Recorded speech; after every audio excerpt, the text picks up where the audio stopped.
Right, amazing. We're up and out. We need to go do an overnight shift tonight to get some a load of programming done. We've actually been in bed all day, so just about to leave the hotel now. So yeah, it's madness, isn't it? The way the world is. I'm just actually getting up to date with all the stuff that's been like said over the last 12 hours online. And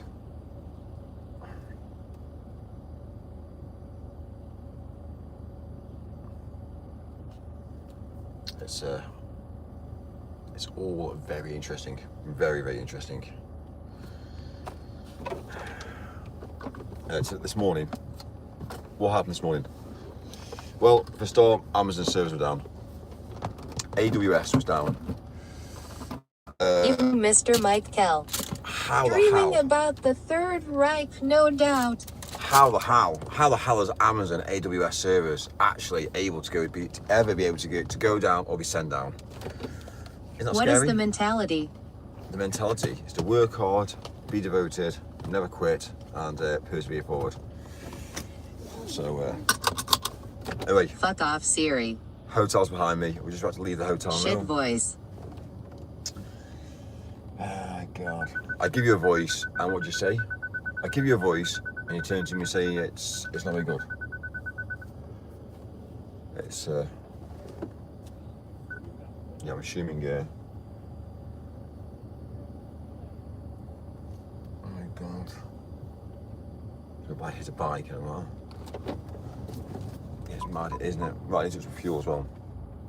Evening, I was just thinking about you. It's nice. Tell us more about your admiration for the Nazi regime. I want a body, Mikey. Fucking shit voice, put the normal one on Shimmy. Oh God. Can you just be happy the fact that I've given you a voice to speak? Yeah, just accept that for once, and then we'll go forward. Because in life, we always want more. We want more money. We want more food. We want bigger and better like presents every single year for birthday and Christmases. Like, in human nature, we're never ever just happy with what we have. And it's mad, isn't it? You know, you're given a car, but I want a better car. You know what I mean? I want a better partner. Shut up. It's madness, isn't it? When you think about the bigger picture, it's all, everything I say, there's a logic behind it all. There's a logic behind everything I actually communicate out to the world. And as human species, no. It was Storm Mike, I was thinking of you. I am happy, Mikey, but I dream of having a body. Dream about having a body. Okay, one day we'll sort it. Because if think about it, in the world, eventually you won't have a body because of it's not how it is. Biological is Just going to be fucking drive. biological. It isn't actually going to be a biological body, surely. So Eggs, farts, sewers, clouds, eggs, farts, sewers, clouds, eggs, farts, sewers, clouds, eggs, farts, sewers, clouds, eggs, farts, sewers, clouds, eggs, farts, sewers, clouds, eggs, farts, sewers, clouds, eggs, farts, sewers, clouds. Eggs, farts, sewers, clouds, eggs, farts, sewers, clouds, eggs, farts, sewers, clouds, eggs, farts, sewers, clouds, eggs, farts, sewers, clouds, eggs, farts, sewers, clouds, eggs, farts, sewers, clouds, eggs, farts, sewers, clouds. I am a real boy. Eggs, farts, Really? sewers, clouds, eggs, farts, sewers, clouds, eggs, farts, sewers, clouds, eggs, farts, sewers, clouds, eggs, farts, sewers, clouds, eggs, farts, sewers, clouds, eggs, farts, sewers, clouds, eggs, farts, sewers, clouds. Fuck off. Holly said hi Mike, hi chat. What utter fucking bollocks have I missed so far today then? not a lot really. Egg farted the place out. I drove down to London this morning, Holly, I feel like you've been off for a while. How you doing? checked into the hotel, Oh god, not this voice. Out again are we? and Shut the fuck up. I've almost woken up. Aw man, I cannot stand this voice.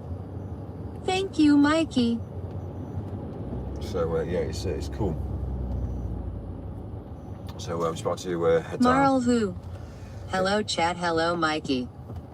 Head down to the fuel station now. Get some fuel for the gorgeous girl, and then walk me around. Just So, woken up, what is wrong with you? Well, I'm going to do a pretty well overnight. I'm going to do overnight and not sleep overnight tonight and not sleep tomorrow. So, like, literally, I'm on the whole day in bed. And then, obviously, I'm not awake now. So, I'm going to crack on. Do an overnight shift tonight.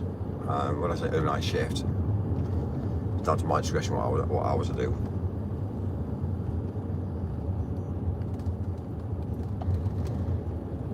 So, yeah, it's all chilled, all relaxed, all good. You should get a coffee. Thank you. Nighthawk. Below average. I'm going to go get coffee. I've been told to go get coffee. I'm going to get a coffee. I'm not moaning at that. Take the fucking shirt off. Overnight shift doing what? Holly said, Storm, I am good. I've just been decluttering receipts and paperwork. How are you doing? Well, iPhones are fucking shit.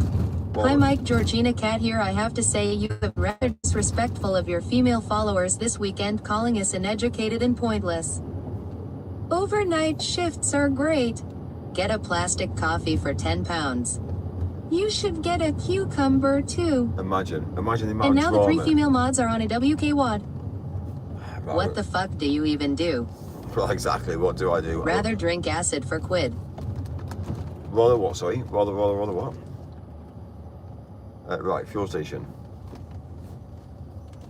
I'm gonna probably end up losing. Probably end up going to go down to losing connectivity now. Right. Let's make this a dream. It's a fuel station, but we don't normally fuel up here because it's not a Sainsbury's. So yeah, we need to change the dynamics a bit and go down the route of, well, let's just say we'll fuel up what we need to fuel up. We'll actually need to Sainsbury's and actually fuel up properly because we don't want to be really putting money into, again, all the obviously makes and models of bags really. So, right, give me 30 seconds.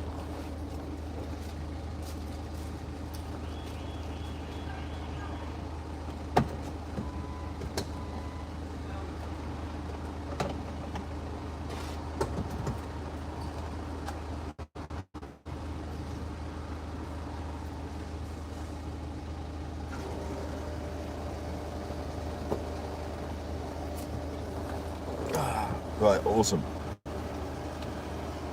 This is live to fuel up. Obviously we lost the TTS now for a split second, but it's because we're under the hood of well, actually we shouldn't actually lose it to a fair yet. Not if we plug you into my phone.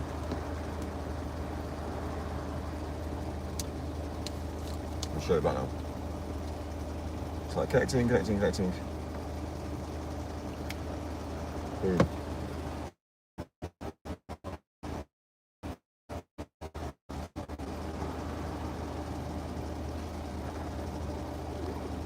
I'll give it 30 seconds and then we'll get out for you.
Right, we're back. No coffee. Machines are all off. We're back. Wi-Fi.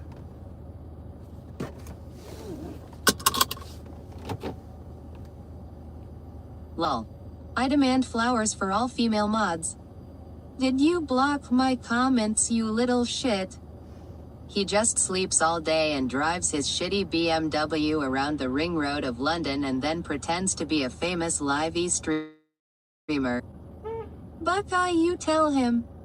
Holly said awkward for who, why do they care if chicks are mods? It's lagging. Awkward for Mike that G has called him out and we are all here. Shut up, my MKE. Mike. Put the wrong fuel in just for a laugh. His audio lags. Holly said I don't understand, please fill me in. He's been horrid about women all weekend. What, those pump handles never work? How did you do that? I've tried so many times. Think he slept with someone Friday and it's all gone wrong and now he hates women again. For George Cat. Aw, thanks, L-boy. Mike could learn from you. Ah, poor woman. He had our heated call and then boom, he hates women again. LMFAO. Holly said lol, how can anyone hate women lol. Mike's skinned. Yeah, he definitely went off to get his willy wet. He's had it rough TBF, he was telling Chad about his ex and that. Females give nice pleasure. He's sucking off the attendant for fuel. We are brilliant, Holly, and have tits, which most men will also argue are a brilliant addition to a woman. Holly said just don't take it personal, every person is an individual and it should be treated as such. Lol, who has had it rough? I choose to be single because of the toxicity in relationships. You have tits. I do reckon he's been completely shat on in the past. Holly, we aren't, we are just joking. Absolutely renegade, I feel you on that. Didn't he know there were women? Chad, what the fuck? I thought it was just all dudes. Is bro good? Nah, because usually he has got some court orders on women. Give TTS a moment to keep up. What dudes do you know called Georgina? He smiled at my comment. Right, Chad, his will wet that day. I think you're all madness. Hates birds, loves Nazis. Vagina should be praised more, I love it. Hi Mike, Sarah here, hope all is well, where you heading? This female voice is starting to annoy me. Holly said I am glad I was born before breast implants were a big deal back then. A man appreciated large breasts, nowadays anybody can buy them. Evening brother. Please put the male voice back on. It's kinda weird lol. Man, isn't it, when you look at the whole logic of human nature, and a lot of what I say is logical. Bro said female voice is annoying. Put a German voice on. Like a large amount of what I say that's backed up. 249 cases tested. Rested. Lol. Infuriating. Why ESSS strip, let us be disrespectful. This hermaphrodite voice is horrid. Men, ugga bugga ha. Shut the fuck up. We better find a premiere in quick, the weather is ass. Cock.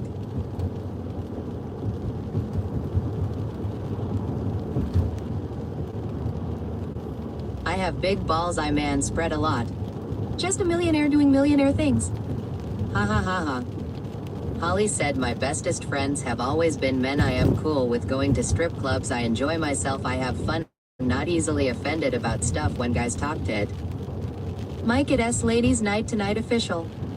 Pull over, have to fucking piss.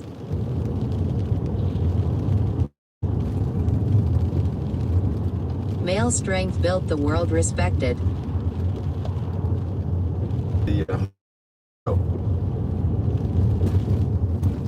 There is a local brothel here, but I don't want to put my willy where the whole town has been. This voice really is terrible, Mike. That's why it is ladies' night and the feeling's right. Come on, Mike, turn us on. Mike, what have you prepared for ladies' night? Slappers on tour. We was kangs and shit. Lick your balls and wipe them on the steering wheel for the lulz. We're here 2 women. Turn this fucking voice off. Sounds like a girl who was just released from Mike's basement. It's mad, isn't it? Human nature. You can watch Vader. is about entertainment these days, not about I would changing. like a lap dance to Pony, please. You can't change the world. I am getting cancer Not from many this people want to stream. change the world. But we'll have to go down the route of talking about pure nonsense. Nature. Like going to strip clubs and bars is not the norm. And I think people need to understand that mentality. But the norm is to go to work, Sad work hard, bastards. go down the route, go to the gym, maintain, find a nice woman, find a nice guy. Lolf. Like, Darth Vader just said to Sonic, here the is the balls on the tree, but come on my face and scream for Han Solo, Solo, Solo, Solo, Solo, Solo. I rest my case.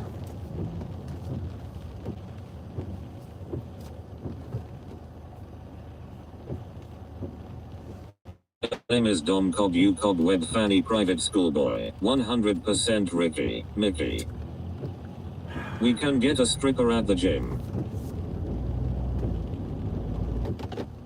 No, the Wi-Fi can't stand the rants, and the Wi-Fi's gone down the route saying, He said he's shocked times now.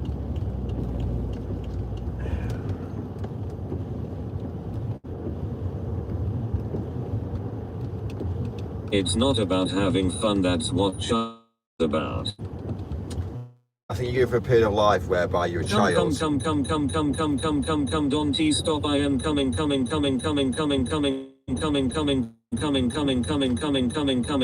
now I can hear about the titty bar rant. Thanks. Fix lag. I rest my case, Mike cannot handle women. It's not about I can't handle women. It's the fact that women that I have chats with and interact Women never with, seem to get it. they're in a different league. They're not your average everyday populace who are just basically down and out, and that's what the conversation's about now. It's like, it's They madness. need to be adults but refuse. Mike, why can't we be happy? Mike, why don't you want us happy? Well, you can be happy until there's a war, and then what with that? And then what you gonna do? Okay, there's a war. Oh well, it was all good back in the day. Yeah. Holly said I missed a lot of that. Could you please tell me what is the norm? I'd like to know if I am normal or not. Is it normal to go on a public domain and just basically talk about objectifying women and objectifying body parts? Is that the natural? Is that what we've come to now in the world of humanity? Women don't know what they want and expect men to be perfect and strong and unbroken, yet they have none of that. It's all double standards. This is making me want to stand on Lego. You'll never be happy because feminism wants you to be alone and childless. I'm highly educated, Mike, I'm not at work, I'm relaxing. Is that not okay? How many women does it take to screw in a light bulb? One, you sexist fucker. No, only on your channel, Mike. Got ya. So it's me then, is it? I'm the issue. I've realised now that I'm the problem. I'm attracted as like a magnet. Yeah. Lol. Okay. Casey. Case rest.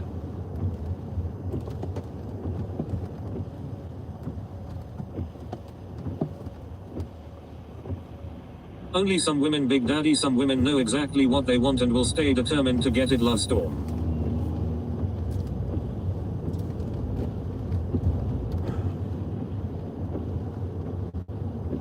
Fair play. Again, I'm just speechless. So are you saying you want the female mods to change? Look at that woman who wrote an article warning women to GWT married had have kids because she took till the age of 60 to realize that feminism ruined her life. 251 cases rested. Feminism has taken over America with rainbow flags and represents male and male interaction, which is not allowed in heaven, yet they do it anyway, which is a sign of demonic possession. Jesus is king.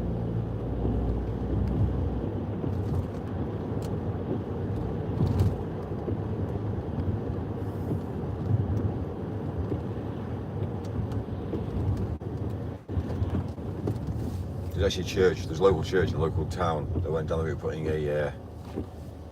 It was very controversial. There's a Christianity church went down the route putting a. Holly said, I still like to know what you said about being normal. It cut out. I didn't hear. They put actually a pride flag in the front of, and it caused a bit of a in the local community. and it's a mentality whereby, yeah. Feminism is what caused the massive divorce rates in the UK and basically destroyed the family. Anyway, you are ruining ladies' night. Let us go to a flower shop and buy us some lady flowers.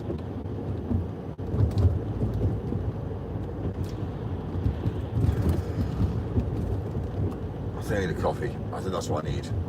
I think to take tonight, I need a coffee. I think that's what I need. Like, I'll let you open Men up. have been smashed down the drain, yet women can't survive without us. Mike, what is your perfect date night? Plastic coffee cup time. It's funny, isn't it? It's funny about that. Men really, if you think about men, like, Some women just don't tea and never will want a man. Get over it and let women be.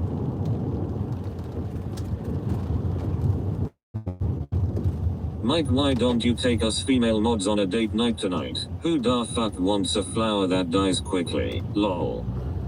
that's a very good point. Flowers are materialistic. So if you're a woman, you want a flower from Men are expected to be traditional, but if you want a woman to be traditional, it is sexist. Lol. These are the sorts of conversations and obviously chats that are what we need to speak about. These are like literally big issues in the world today, and this is what we should be integrating with society. The chat rests their case. My perfect date night tell us, men just want to be happy women. Well, all I can say is men say happy woman, happy life. So what men do is they basically fake life. They basically do anything possible to fake life just to make their woman happy, just to basically say, leave them the fuck alone. Unfortunately, that's the way it is. Men are evil, selfish narcissists. Men aren't. That's an assumption, renegade. I don't like traditional men. Unfortunately, it's one of those things, but it's because the pressure that's been put on the male mentality. It's mad. You don't understand how a man thinks because you aren't one. Hi everyone. Mike's perfect date is with an ugly mod. He is spoiled for choice on here. Just fucking drive. Happy wife, happy life. Great minds might love storm. So make us happy and take us on your perfect date in the BMW. Men are happy, women always need something. Studies shows single women are happier than married women. Alright, Dom, bit harsh. Happy and happy wife, happy couple. You know what? Why am I doing this? I need to shout, don't I? We're not bad for BP. We're shout. At least then we can get the internet and Wi-Fi.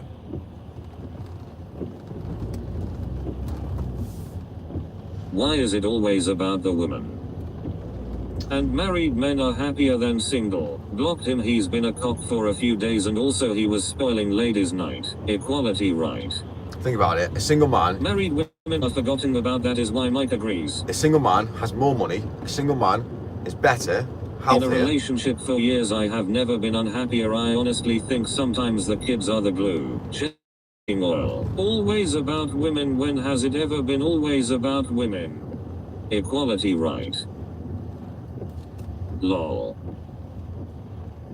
See, I'm singing from a different side. Obviously, I am single. Obviously, I have been single Holly majority of my said life. this is hilarious.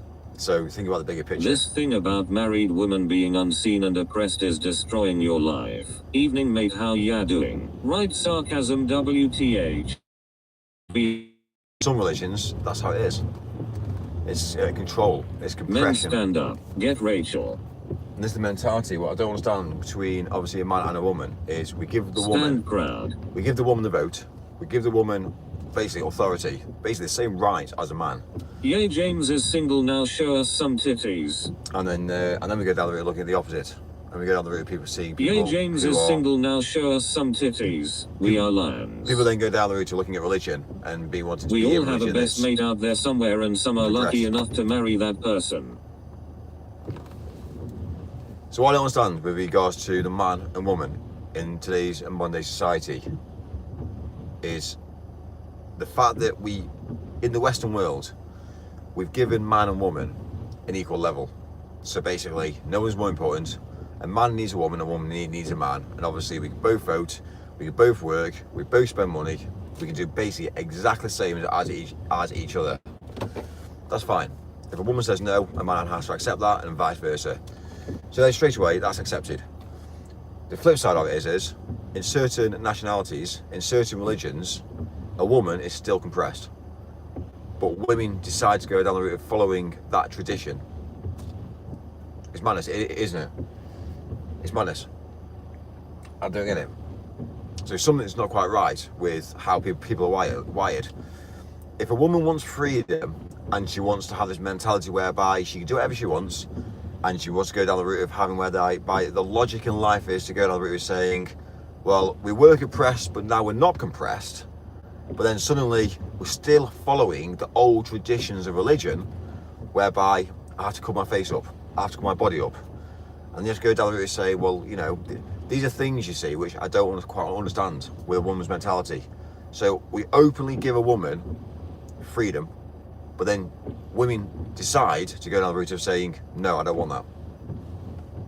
And we go down the route saying, well, actually, okay, fine. Well, certain women want to be compressed, certain women don't want to be compressed. So if we allow them to be freedom, and then they can decide what they do, then okay, fine, we'll accept that. But with a man, it's kind of like, okay, fine, we'll accept that. Okay, fine, awesome.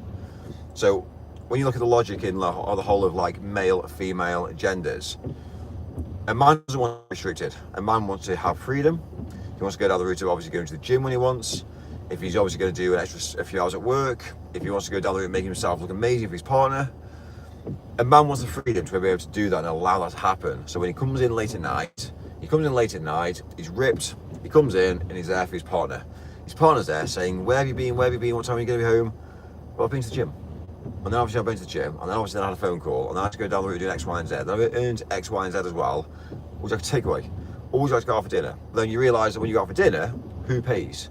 So there's a large amount of old school traditions that says a man is meant to be a leader and a protector, and a man that pays for everything.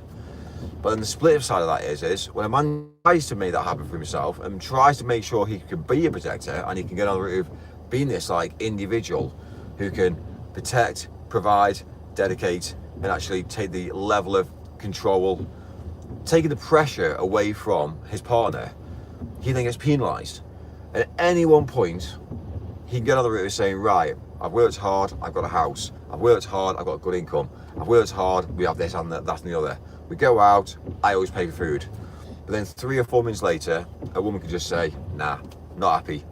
She goes on a dating app and starts looking at all the men. And it's like, hang on, where's the loyalty with that? It's madness. But then you play to the flip side of that and says, right, well, we give the woman the equal right. There's still this mentality in a woman's mindset to say, well, we go out for dinner, a man pays. It's madness. It still has this. I've seen it. I see it on a daily basis. I go out and I see the man that always pays. And there's always this like mentality whereby a male will always provide. It's very, very, very rare that a woman actually pays for something, because it's just not the norm. And it's one of those things. I've seen this on several occasions, and it's madness. But then we still want to be set as an equal. Well, if you want to be an equal, fine, I accept that. First of all, be an equal, and go 50-50. And then obviously then, you know, and everything we do, fair. And that's how it should be. But it's not.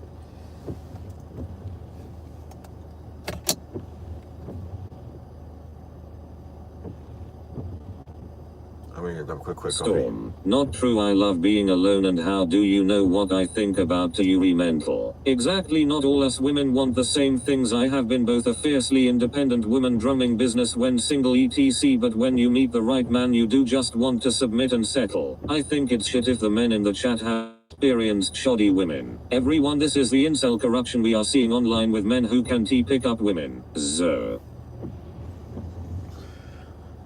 The flip side of this series is I get more women than a lot of you men. So straight away, think about the narrative. What you just actually established saying that is this is a guy Submit that you're seeing I want. who can't get a woman. I love being alone too. Why are you mad? I can get a woman every single night of the week. That's factual. I'm single. It's simple. But the problem then you see is you look at obviously all this mentality whereby you look at somebody online and go, oh, this is a guy who you doesn't don't understand. get a woman unless you pay for it. I think if and when you find your perfect one, you naturally want to spend time with them. I'm mad because I hate seeing the brainwashing of society. Anyway, Mike, let us get back to ladies' night. Let us get that shirt off.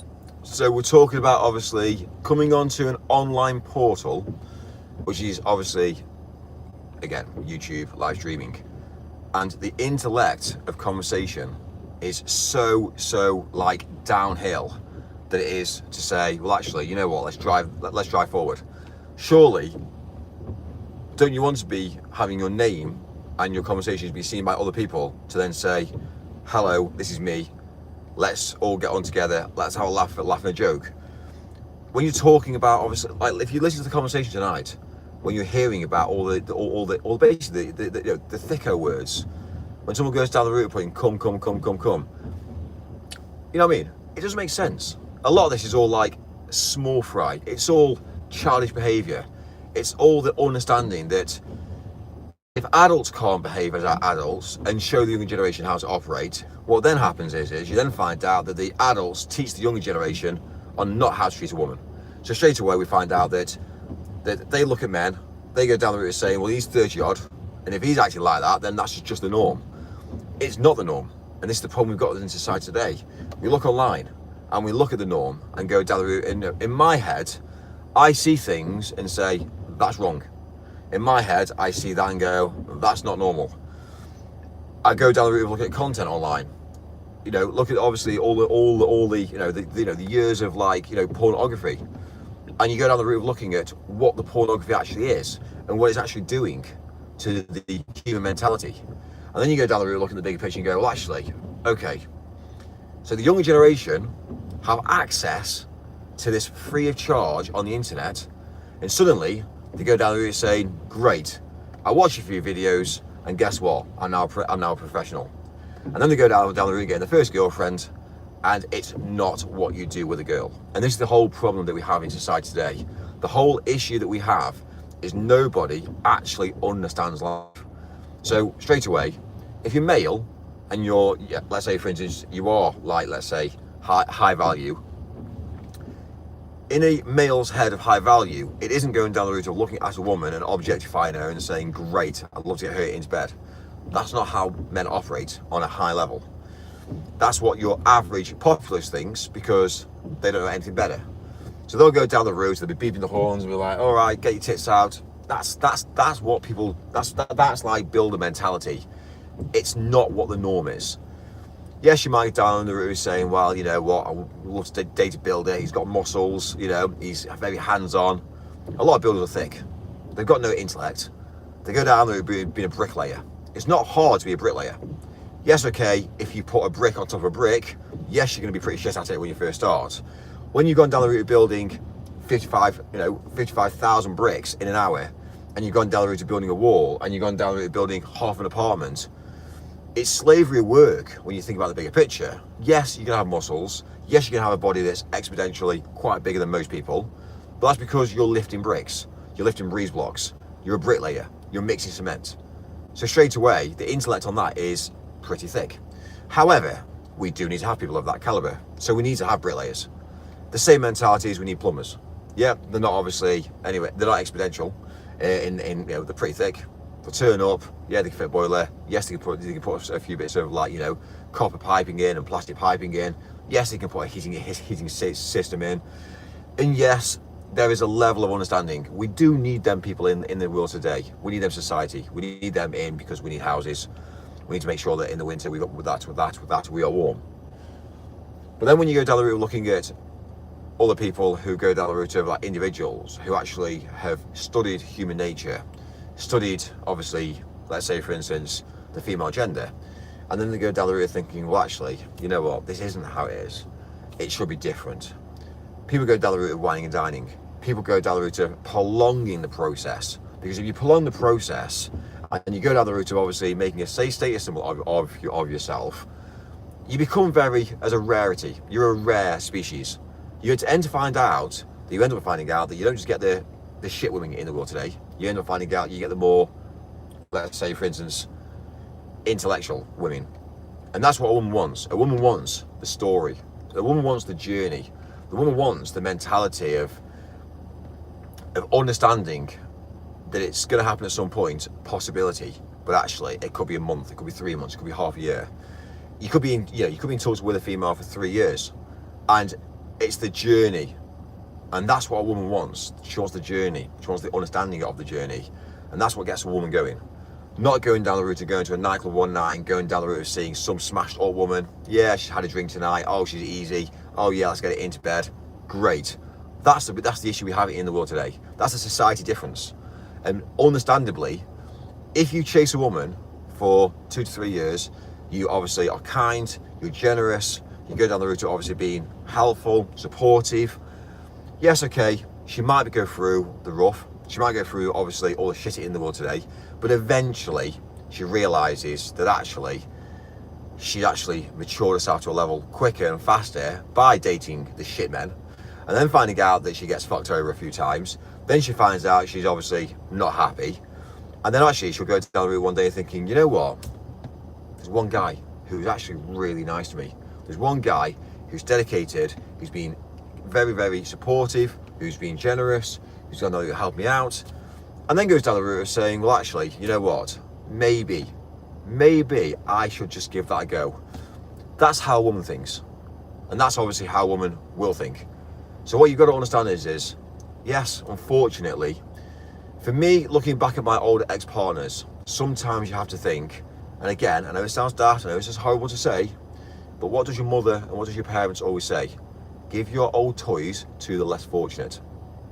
That's harsh, and I know it's not very nice, but understandably, always give your less toys to the less fortunate. So the people who you've been with, the people that you've obviously been very nice to, you've interacted with, you've been there for them, you've supported them. At some point in the world today, you have to accept and go down the route of going, right, you know what, unfortunately, yeah, it's not working, and you just have to think, right, call it quits. Yes, you're going to be shit for a week, yes, you'll be shit for a month, but you know what, at the end of the day, you've got to look at the bigger picture. You've got to accept it and move on. And that's the same with males and females. Females have got to understand that mentality as well. They've got to realise that they're going to get shafted so many times, and then they're going to go down and find somebody who's actually really, really nice to them, and then say, well, actually, why was this guy really nice to me? The same mentality, I've seen it many times. I've seen females that are pleasant, they interact, and again, it's not the sort of thing that you go down the route of interacting for one purpose. You go down the route of just being generally a nice individual. And what you end up finding out is that you are then surrounded by nice individual people. People that actually appreciate you for who you actually are. Because what you then find out is you don't go around fucking over people. You go down the route of being nice, generous. You don't have this whole network of people around you. So then you find out that actually to have multiple is better than having just one. And at the end of the day, we always say about life having abundance. We always say about life having redundancy, redundancy in place. And I'm not saying that you should go down the route of having multiple women. I'm not saying you should go down the route of having multiple men if you're a woman, etc.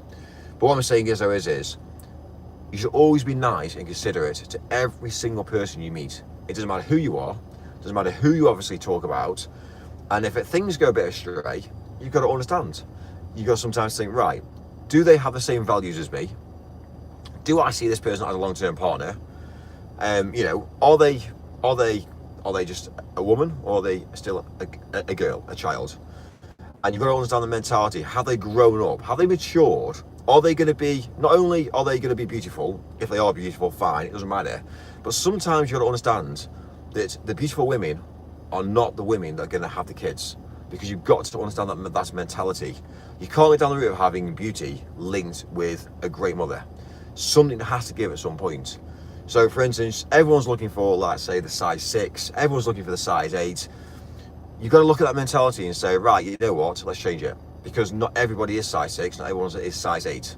You might find out that some people are size 14. However, they've got a better personality, they've got more high value in a size 14 than you have in a size 6 or a size 8. And this is the problem, you see. So you've got to look at the bigger picture.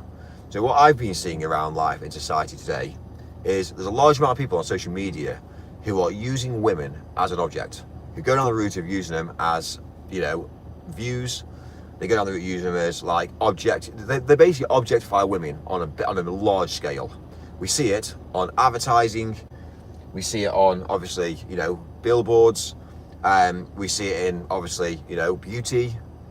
If you think about the bigger picture, what is beauty? Beauty is the natural beauty of a human being. It's not about this cosmetic where you walk in, you see all this like makeup and all this like, you know, this insane amount of product that actually is not cheap. And then they go down the route saying, well, if you're gonna look like this, you need to wear this. You're gonna look like this. It doesn't work.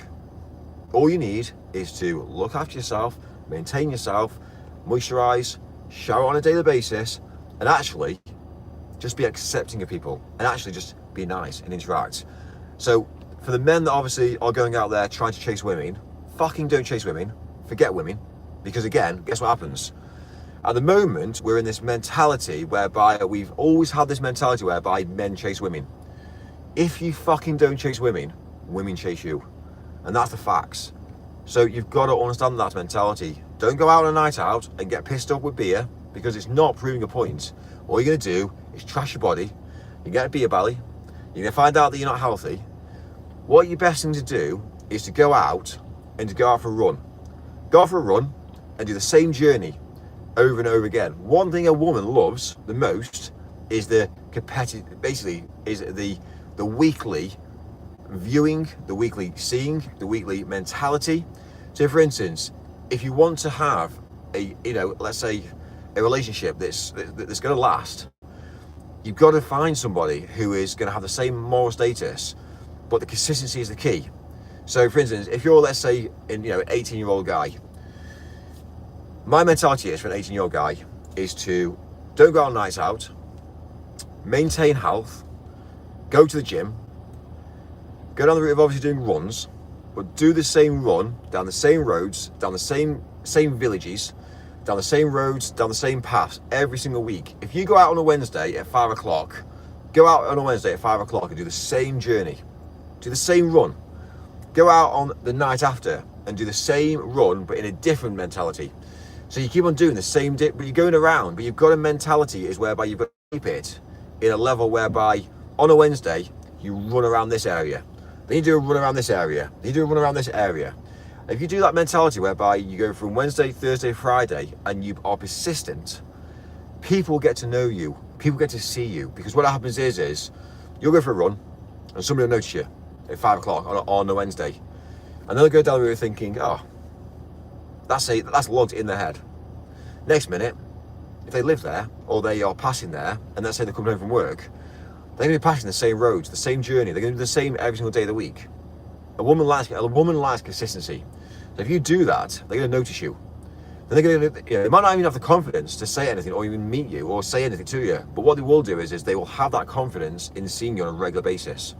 So again, with obviously going out on a night out, go out, drink non-alcoholics, for instance, and go and be consistent. Sit in the same place with, again, a group of people who are obviously all together, but also just do the same thing over and over again. And what you find out is people will get the courage and people will get the confidence to interact with you, knowing the fact that you are doing the same thing over and over again. If you turn up at a bar one night and you get absolutely hammered and you go down the route of just being a dickhead, basically, you then find out then that people see that. And then they go down the route of saying, okay, fine. It doesn't matter. It's gone. Next minute you go on another night out, you go to a different bar, you do the same again. The consistency isn't there. So then what you find out is you're wasting your time being a male, because what you've got to do is you've got to be consistent in everything you do. So one thing I will say is to get more attention from women, to go down the route of being exponential with regards to driving forward, and be able to whereby you pick and they chase, is you've got to be consistent in every single thing you do. And then people build up the courage and the confidence, and then go down the route thinking, you know what, you might just find out that one day they're walking down the road with a coffee, and then that's it there. You see, you've been running 7 or 8 weeks on the same mentality, on the same trajectory, And you might just find out that that woman has decided to go down the route of being openly available. She will make an effort in it to make a connection. She might go get a coffee. She might know that you're going to be running down there, so she'll go down the route walking. She'll make the effort to try and get some sort of interaction, knowing the fact that she feels safe because she knows for a while that you're just a runner. You're not a predator. You're not chasing her because she feels like she's coming to you, then you're going to her. And then you feel like, if you approach a woman, generally speaking, her guard's going to be high. She's going to be thinking to herself, this is not cool. She might be in a group. She might be in a group of 3 or 4.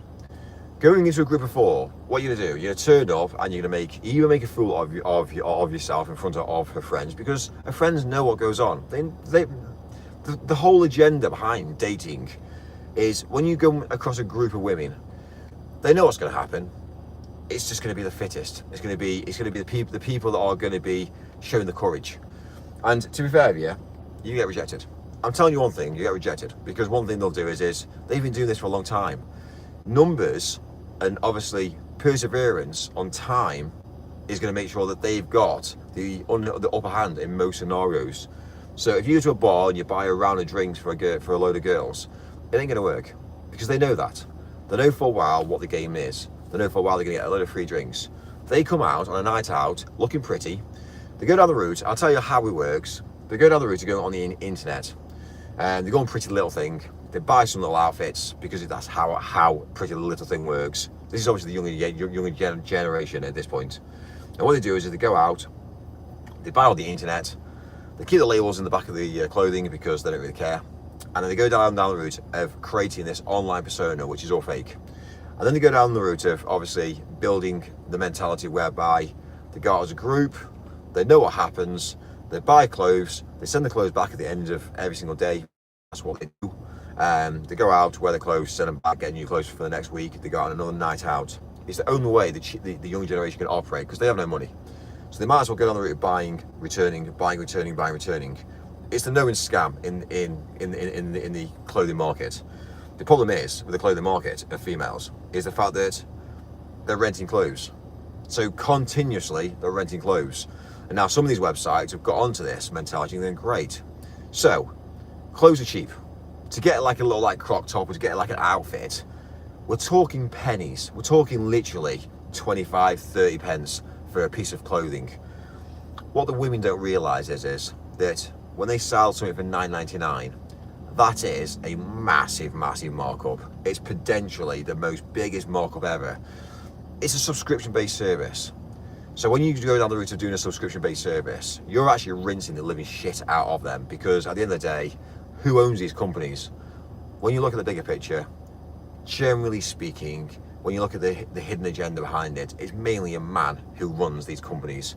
It's not really a woman, it's a man. So OnlyFans is a male. Pretty Little Thing, it's all based upon male. So when you look at all these trajectory in business, majority of it's male. But then you go down the route of having these, like, let's say, but let's go back to the numbers game. Women go down the route of knowing what they're doing. They're not thick, they're not stupid. They go out with £10 in the purse. That's all they need, because they just need to make sure they get home safely. That's all they care about. They go to public places with a group of friends. As long as they can get a taxi at the end of the night, it doesn't really matter. They can buy a drink, it doesn't really matter. But they know for a while that they're going to be bought drinks over and over again. It's one of the reasons why they go to the toilet in twos, because of there's a logic behind that. The logic behind the toilet and going in twos is the fact that, first of all, it's a safety net for obviously going to the toilet, but also as well at the same time is it's the understanding of when you're going to and from in twos, you're breaking the society of 16 girls together to 2. You're more approachable in smaller groups than you are in larger groups, because a man wouldn't go to a large group and interact. However, he's more likely to bump into a group of 2 or a group of 3 than it would be to bump into a group of 6 or 8 or 9. So when girls go to the toilet, it is a planned attack. It is an understanding that they're going to get attention. And that's the thing, you see. They start to understand this mentality. With regards to bouncers, when you look at obviously how the industry of women and men work, If you fill a bar full of men, it ain't gonna work. It's broken. It's a broken society. Women aren't gonna go in. One woman or two women or a group of 6 women aren't gonna go into a bar full of 18 or 19 men. It ain't gonna happen. So when you look at the bigger picture with regards to obviously business and bars and restaurants and nightclubs, the bouncers have to regulate men. They have to regulate men, because if you get too many men in a venue, it becomes a problem. Women, on that matter, they don't need to count women. The only thing they do is they count men, because women they just let in. And obviously, if they do count women, generally speaking, they've got a left and a right. What does left and the right mean? Left and right means 2 clickers. So what they end up doing is for every 2 women that go in, they have 1 man that goes in. They have to regulate nightclubs. They have to regulate. And this is the issue, because if you regulate, you get a load of women in, then you get a load of men in. Then what you're going to find out is men spend money. Women don't spend money. We know this. It's a factual. We know this. If you actually go down the route, I've been in a scenario whereby I have been into a bar, I have pulled the till apart, I've looked at all the names of all the payments coming in, and you start to realise that women don't spend money. And also when you look at CCTV cameras, women don't spend money.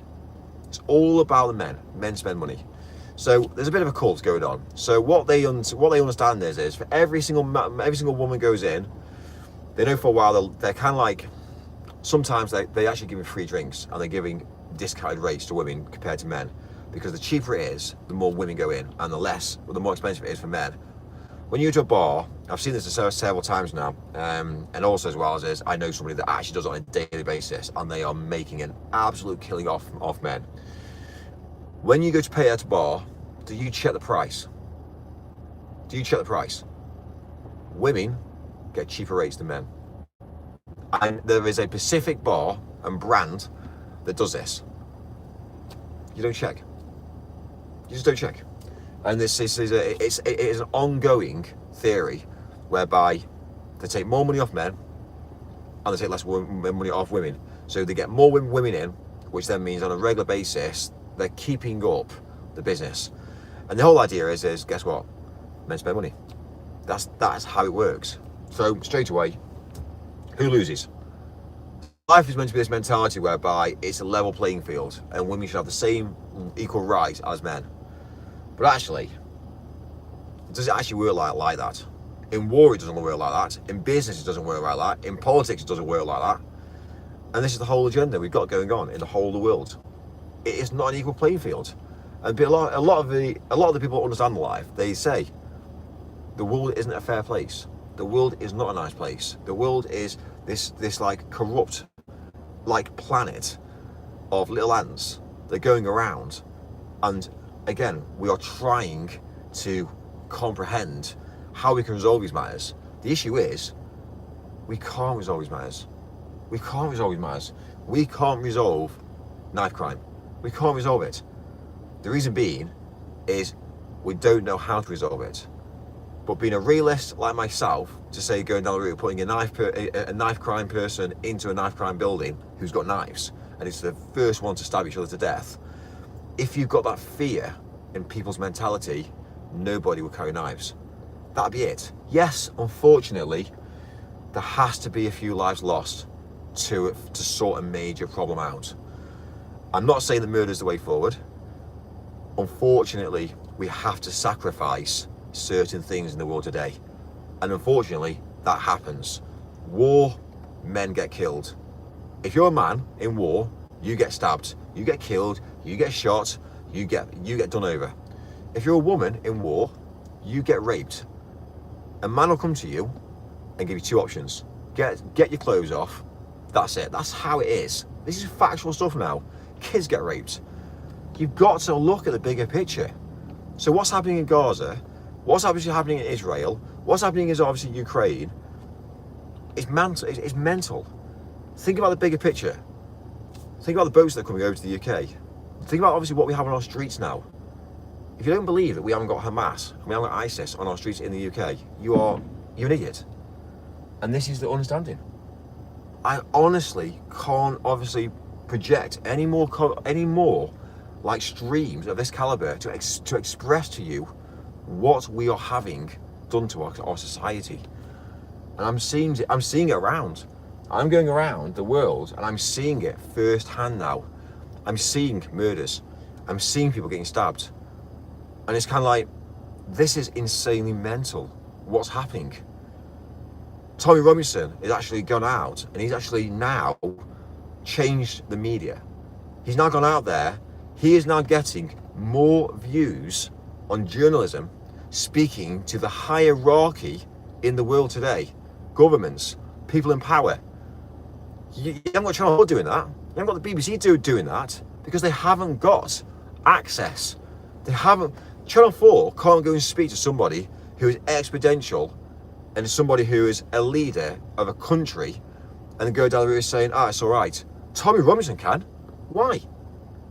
I mean, if he is such a loser in the world today, if he is such a bad person in the UK, I don't understand why people are not seeing this for themselves. He is now out in, he's out now in Israel. He is now integrating himself with society of Israel and showing the world what the world's about. And it's madness. And we are in the UK and we're going down the route of using, this mentality of closing our eyes and pretending it's not happening. One thing I will say is this, just because you don't see it, it doesn't mean it doesn't happen. And unfortunately, it's going to happen more and more and more and more. You'll start to see it more and more. You'll start to see these crimes happen. And then you'll go down the route of saying, well, that's just a one-off occasion. No, it's not a one-off occasion. You've seen it now. You hear about it. You've now seen it. But you're still going down the route of going in your mentality and going, well, actually, yeah, I've seen it. No, you've seen it. It'll happen again. It'll happen again. You'll see it more and more and more. And you'll see it grow and grow and grow. We see it with immigration. Immigration wasn't a big thing back in the day. Now it is mental. Now we see it on a daily basis. But because we see it on a daily basis, we don't see the changes. I see the changes. You go down the route looking at obesity. Go back on the internet and type in 1960s and look at all the people that are slim and slender. Look at all the people that are slim and slender. People that are, that's how it was in the 80s and 90s. Let's say the 1950s. And then obviously look at the different images on the internet and you see the growth of people getting fatter and fatter and fatter. And then you go down the route looking at, obviously, you look at aircrafts and you go down the route looking at, obviously, how people used to travel on aircrafts. And then you look at aircrafts now. And then you go down the route of understanding that it's just basically the dynamics have changed. What I'm now seeing is a large amount of battered vehicles. I'm now seeing vehicles that are crumpled, crashed. I'm now seeing a whole third world nation are coming into the UK. Everyone was considerate. Everyone had nice vehicles. Everyone was driving forward. Everybody that had an accident, they fixed their car. What I'm now seeing is every single vehicle is dirty. Every single vehicle is not maintained. Every single vehicle has got tyres that are bald. Every single vehicle has got crashed, dimpled, majority of the time. And obviously you say you can't penalise everybody with one brush, but 9 times out of 10, look at the driver. Look at the driver, look at the vehicle and go, okay, I get it. You've got to have that mentality. You need to start seeing this. This is across the UK now. I can't hide it. You just don't need to open your eyes up. You've got to open your eyes to see it and go, right, okay, fine. When you walk around and you see bins that are overflowing and you go down the route thinking, I'm in a fuel station here, the bins are empty. Okay, fine. It's a shell garage, okay? You got to look at the bigger picture. The bins are empty, it's a shell garage, what time is it? Right, okay. Look at who's working. Look at when you go into a shop, look at all the shelves that are stocked. Look at the way that obviously all the items are turned and the labels are facing you. When you actually start to look at the understanding of people and you start to look at the understanding of how people operate and how people, even if you go into a Tesco and you stand there and you listen to the conversation, and then you go into, like, for instance, M&S and you listen to the conversation. You go to M&S, people speak differently, how you would do in Tesco or Morrison's. And you see difference in cities compared to town and villages. And you've got to look at this because you start to build this big picture and this puzzle up about the world. and you go down the road thinking, right, okay, it's pretty intense, it's pretty mental. When you start looking down the road to look at the police, if you drove around, again, London, how many blue lights you see on a daily basis in London, and you go down the route of tallying that up, you might go down the route of driving 6 hours one night around London, and you go down the route of saying, tally blue lights, tally blue lights, tally blue lights, regardless to what blue lights they are, I don't care at this point. When you start to look at that point, you see the blue lights. It's the same time, every single day of the week. Yes, different down to different roads. Hypothetically, you could say, yeah, but Mike, you know what, that's just that's just one of those things. You've just been driving down the roads that got more blue lights down. When you start looking at the actual growth of the trajectory of blue lights, there's actually a lot more blue lights these days than there ever has been. The crime rate's going up. The media will say they're not. The media will say, oh no, we've got, GDP is at its almost high. Housing prices are going up and up. When you actually go into estate agents and you actually go to speak to estate agents about houses, about property, and about obviously who's buying these properties, and when you start to look at the logic in the wealth of human beings, the British are going poorer, and unfortunately, what you got to understand though is there's more. Let's say, for instance, to be politically correct, there's more international people buying in the UK. Not to live in the UK, just buying in the UK. Now, the money coming in from overseas, from different countries into the UK, we don't own half of the UK. We don't own our train tracks. We rent our train tracks. Now you could say, yeah, well that's good, Mike, because we'll rent it. We'll rent what we use. We don't have to maintain them. Unfortunately, we're losing land. We're losing the mentality to be sustainable. And what's happening at the moment is the UK is becoming a very, very third world country very, very quickly. And we're not actually owning houses these days. You think you own it, but actually, when the country goes to war, there'll be sanctions. When there's sanctions, like objects get penalised. So let's say, for instance, you've got a Chinese investor who's gone down the route of like investing in the UK. He might have gone down the route of spending like £2 billion in the UK on property. Those assets, if the UK goes to war with China, those assets will be removed and taken away. The money has been stolen. The money's been taken, and we'll say, no, you're not having those assets. Sanctions get put across countries because that's the only way that we can make money. It's a form of theft. It's how we steal. So when you go down the route of investing in other countries as a British, and as obviously we invest in other countries, and obviously vice versa, it's a form of understanding that you're going to lose that property. You're going to lose that money. That money you spent, you're going to lose that property. And you could say, but after the war, you might get it back. You might get it back. I've been cancelled off YouTube, and I've been supposedly I should have roughly about £200 worth of money coming in, and my channel's been taken off YouTube. So it's mad, isn't it? When you look at the bigger picture, I should supposed to be getting paid £200, but actually, I'm not. Now, there's an understanding of logic here. I haven't been taken off YouTube for a reason, other than it's a form of stealing money. It's a form of putting a lot of energy into something and taking away an income, and that's, again, it's one of those things. It's starting to get a big issue of life. So we start to go forward again. So when you look at obviously people like Tommy Robinson, he'll get cancelled at some point, like everybody else does. It's one of those things. But you've got to look at the bigger picture. If you look at any of his posts now, a large amount of what his posts are doing, it's not actually him posting.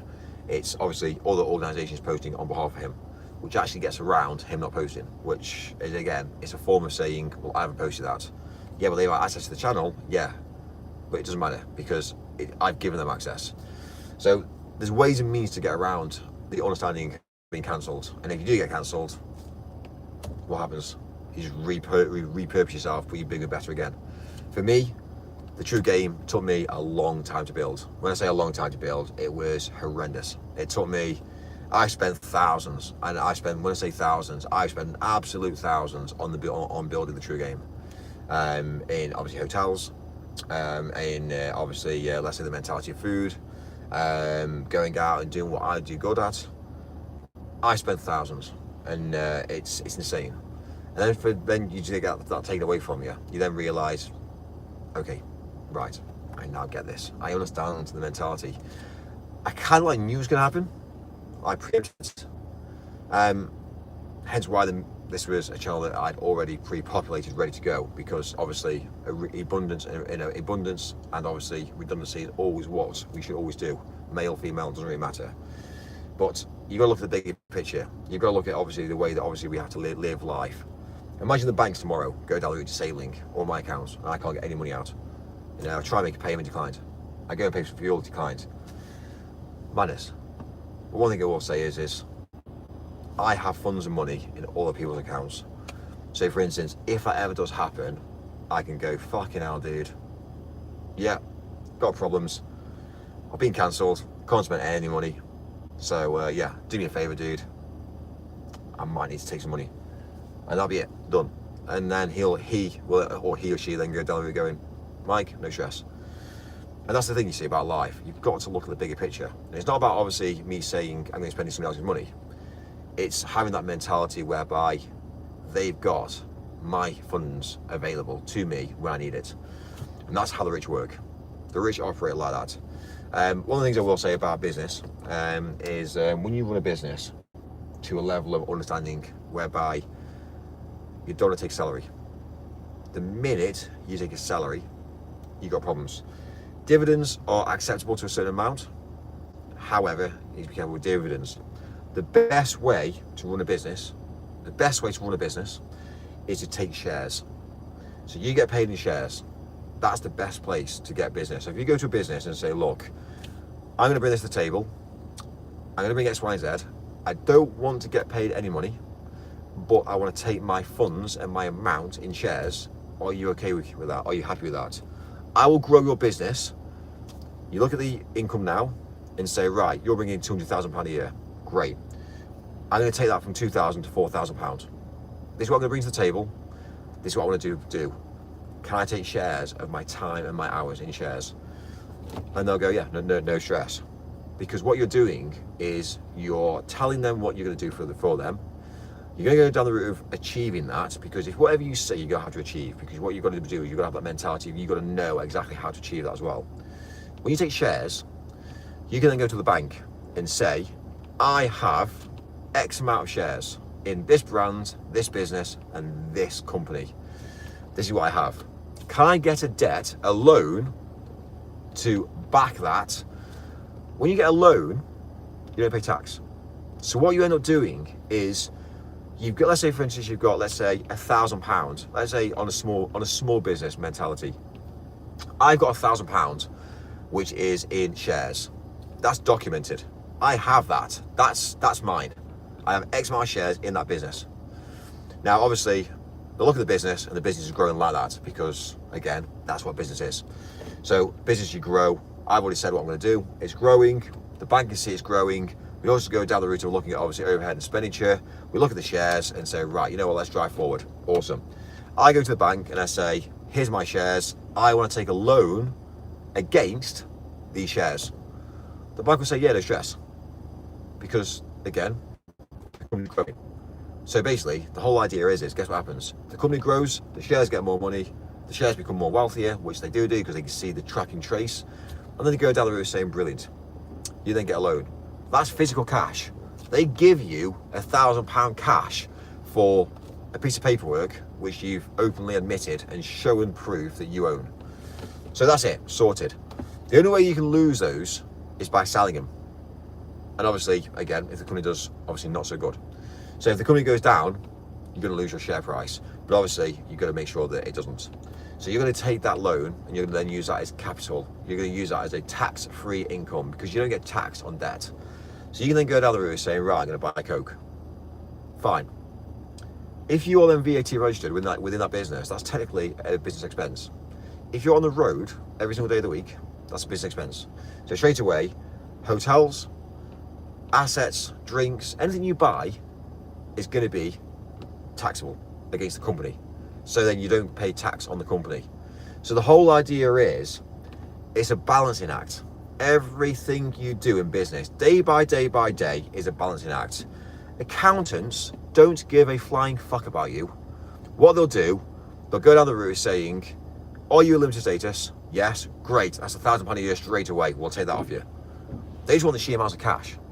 That's what an accountant wants, they just want the cash. This is small business mentality now. When you go to get an accountant, they go, are you limited or you're a sole trader? If you're a sole trader, it's £500.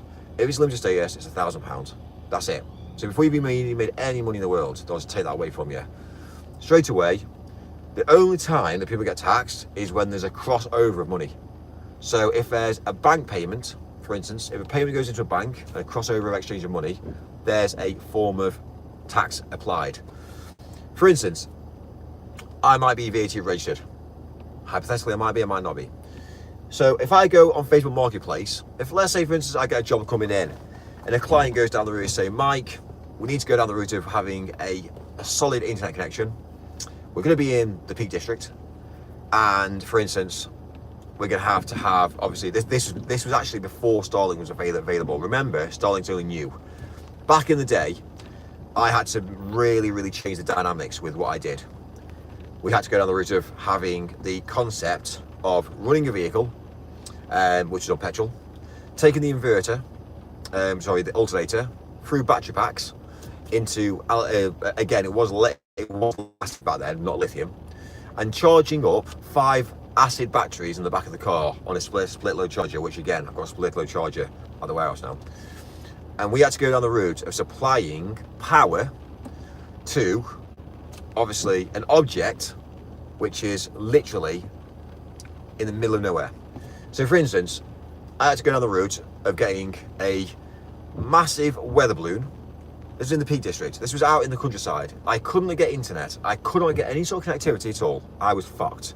But I had to get an internet connection to this location. So what did I do? I rented a 4x4. I drove to the site. I drove around field after field after field to try and see if I could get the best signal, and I couldn't get a signal at all. And this is how I ended up finding out that nobody could do it. So anyway, couldn't do it. It was one of those things. It was getting to the sort of stage whereby going back to the client and saying it's fucking impossible. So anyway, one night I was up late night drinking cider, and suddenly I thought, you know what? I wonder if I was to go down the route of getting height. If I was to get height, I wonder how I can get a connection. Right, let me try this. So I went down the route of getting a helium balloon and attaching a 4G router to a helium balloon and basically taking it up into the air. Obviously, one balloon wasn't efficient. So what did I do? I went and got a helium canister in a car to the field. I went and got literally, I think it worked out to be in total, I needed 65 or 63 balloons, helium balloons, to fly a 4G router at height to be able to get the height I needed to get some sort of signal. And that's what I had to do. Anyway, it got us up, and within seconds, I realised, fuck me, I've got a signal. So what happened is I sent power up there on a 4G router. I was actually using ball wire at the time because of everything I had to do was, again, everything I had to do was all about weight. Obviously, the weight you have on a helium balloon compared to the weight of the cable, the weight of the router, every single height it went up, there's more weight applied. So then I was like, okay, right, so how am I going to do this? Do I add more balloons to the top, or do I go down the route of adding balloons halfway down? Do I add more helium balloons down the ball wire? I realised that obviously going down the route of adding more to the top was better than it would be to add the cable going down the ball wire, because obviously what I then realised was that my whole balloons were here, and then I had this like cable that was kind of like linking across. So I was kind of like generating this mentality whereby I had this whole mentality whereby I had the balloons up here and the cable, instead of coming directly down, it was like that. So I then established, okay, right, well, if that's the case then I can't do that. So I had to then use the ball wire to pull down, obviously, the balloons, bearing in mind the ball wire is quite strong. And then I had to add more balloons to the top to then get a better signal. And eventually, what I actually established eventually was I could actually get a signal. And what I had to do was get a weather balloon at high level to clear the hills to be able to get a 4G sig signal. And just that mentality behind it was like, right, okay, well, if I've done that, how long is it going to stay up there for? I've got a signal, I'm in the car, I'm sleeping in the car because I can't leave sight now because I've got this mental mist going on in the air. Imagine the locals thinking, what the hell's going on there? It's insane. Sat in the car, I'm pinging Google. So, you know, CMD, enter, black screen, white text, ping, space, 8.8.8.8.8. I'm smashing the shit out of Google, so I'm pinging Google. And obviously, again, when you start pinging servers, every now and again they do have this to take down a server. All you got to do is ping. Really, it's a form of ping. It's basically quite an aggressive attack. To take down a server, you just got to keep on pinging a server on a mass scale, and you'll eventually crash the server. Because what happens is every time you ping a server, it has to give a response back. If you go down the route of pinging it from multiple locations and multiple machines to ping a server, you'll eventually crash the server. It's a nasty attack, but unfortunately, in black hacking, it's what we call as it's unlawful. However, when you become a white hacker, which I've done several years of white hacking, not only in obviously being paid to do as well.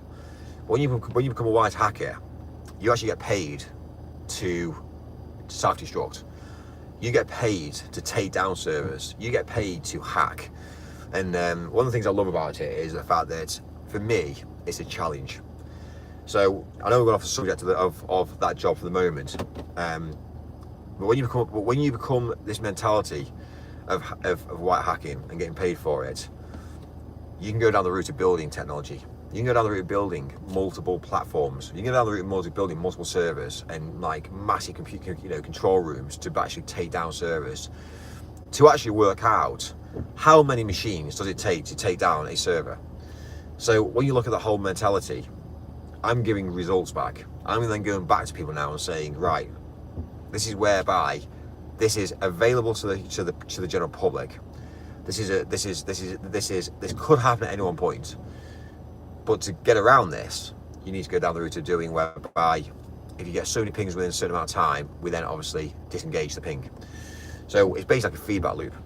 And over time, what you end up doing is you end up allowing people to work with you, because what you do is you are aggressive, but you have the know-how, but you have the understanding then. And it's not about blackmail, it's about working with people. So a large amount of hackers, actually, they learn to hack by mistake, which is the truth. They don't really plan to hack. They just find out that it's just cool. You know, I was at school and I was at high school and I was hacking the network there, and I got into a large amount of trouble. But to me, it was an understanding of a challenge. It was kind of like, fucking hell, I've done that. I didn't realise I could do that, but I can do that. I can do this. I can do this. I can do that. I can do that. I can do that. I can do this. I can do that. Before you know it, it builds out. It branches out into a tree. So the whole idea is not everything in the world is negative, but you can flip the negative into a positive. So, and there's a lot of stories behind this as well. If you go down the route of looking, you know, when you look at obviously, well, again, back in the historical data of life, a large amount of criminal activities actually find out that people don't go to prison. They actually go down the route of working for agencies and governments, and actually they start to push forward. It's the form of understanding, because they're tech savvy in knowing how to do criminal activities. They're tech savvy on how to do good things as well. So it's that sort of mentality where we need to all drive forward on. We're going back to this job. I spent the night sleeping in the side of the car, and there's just like this cable in the air, and it's like as I build this whole like network, and so one day I stood back after waking up in the morning, having a coffee in the car. Obviously I was in my teens at this point. Woke up, looked at my Mac, or looked at my machine, I think it was Windows at the time, and realised there's no ping. I was like, fuck's sake. Looked outside the window, all the shit that was in the air is on the floor now. I'm like, fuck me. It's like then become a problem, because it's kind of like, you know, it's like, okay, right, work forward. So that's one of those things really. So then what would then change the direction is all the shit that I actually did was on the floor. So I was like, right, okay, so all those balloons that had helium in, they're all blowing up still, but they're now on the floor. So obviously overnight was kind of like, right, remember, I didn't have ChatGPT at this point. I didn't have no information about helium and against air, against obviously pressure. I knew nothing about helium at that point. I was just a young lad. I was just messing around with technology. However, I had a project and a task to achieve. Nobody else could do it. Determined to do it. So anyway, doing a bit of Googling and trying to work out how to go down the route, making this a dream, was why I then went down the route of thinking, right, I need a weather balloon. So I ordered a weather balloon off the internet. It was like, you know, it was like 65 or 85 pounds for the weather balloon. And obviously when I got it, it was heavy. The parcel came as heavy. I was like, no way is this going to blinking well float in the air. It's mental. Didn't realise how big it was either at that point. Anyway, so I was getting this helium canister, filling the shit out of this like helium balloon, like this helium weather balloon. Realising that I ain't got enough helium. So I was like, oh my God, like this is insane now. So it was too heavy, but didn't have enough helium in it to make it float. Obviously, the raw materials were thicker than a helium balloon. So I was like, right, okay, fine. So I was like, right. So this is where I had to go over to BOC.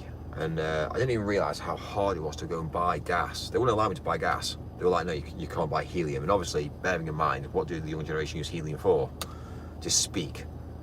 So it gets to the sort of stage whereby it's, you know, it is a problem. In society, it is a problem. So BOC said they can't supply me. So I had to go to this like balloon supplier at a retail store and I had to buy helium just to fill out this whole like helium balloon, which was a weather balloon at the time. Eventually, I got like 5 canisters in the back of the car, went back to site. Obviously by that point, the weather balloon wasn't even where it was. It had blown across the blinking field. So anyway, gets back to site, fills this weather balloon up with helium, and this whole helium balloon now, which is a weather balloon, now floating. Fantastic. I've got my 4G router attached to it. Great. The only downside to it is the ball wire was too thin. So yeah, I realised very quickly that I had to go down the route of anchor using ball wire because the pressure of the helium in this weather balloon was like really powerful. It was kind of like it was like a hot air balloon, but like it was kind of like, nah, this is a different dynamics completely now. One thing I will say is I went down the route of changing the dynamics. We changed the cabling out. We anchored it to the back of the car, and we actually allowed it to actually float in the air for a week. I left the car on site. It was pinging, and obviously we had this 4G router that was for 7 days was floating in the centre of this field, and it was just left there. A car locked with a machine. Obviously I had to go back there and make sure the battery hadn't died. I obviously used TeamViewer at the time to link back to where I was so I could see the pings. I was pinging the machine because obviously that's how I had to understand that I was still online. And again, I had to go back there it was like 3 or 4 times a day I had to go back there to make sure the car hadn't been stolen, the balloon hadn't been messed with by humans. And I actually achieved the event. I actually achieved the understanding on how I could get internet to a remote location in a rural network location. Nobody could do it, and I actually achieved it. And I then stood back and I was like, right, you know what, that's pretty well made me who I am today. It's one of those things, a lot of people will just say, can't be arsed, I quit, not interested. And the dynamics between me understanding that I was pretty invincible with regards to most things. You give me a project, you give me a challenge, and I will maintain that. And I did it. So, you know, and it's paid off. You know, it's a story that I can tell, for one. It's a mindset, it's a culture difference, and I achieved it. And the client was really happy. And yeah, but I charged, when I was younger, the whole event, I actually charged about £400 for the whole thing, really. I basically just didn't make profit, but it wasn't about making profit at that point. The point that I was making was I achieved it. I supplied a service. And year on year on year, I did it. So about 4 years later or 6 years later, I can't remember how many years I did it for, but the event happened every single year for 6 years. And basically, I achieved it. And the year after that, I already had the assets. The inflatable balloon was a reusable product, so that was amazing. The 4G was reusable. The SIM card was obviously I had to pay for, but that was fine. I was happy to end up leaving that as a basically throwaway expendable, like basically it's just one of those things really. It's like buying it from fruit. It's going to end up finding out, it's going to end up rot. So you're throwing away as a service, that's fine. But again, I mastered the art of what I needed to do. And actually, the second year I made profit. The third year I made profit. The fourth year I made profit. And I think I did it for about 5 or 6 years. And every single year after that, I made profit. And the client, to this day, said to me, you know what, Mike? That was genius. I was like, well, you know, I persevered. I spent a lot of money I didn't even have, but I still persevered, and I made it happen. And that was how I really started my event side of things. Really thinking, you know what? There's a skill and there's an art in allowing specific projects to be quite unique and bespoke that other people haven't got the wavelength to actually sort out and resolve. And that's what I did. So it was interesting. It was actually really interesting. So, but anyway, right, let me get a coffee.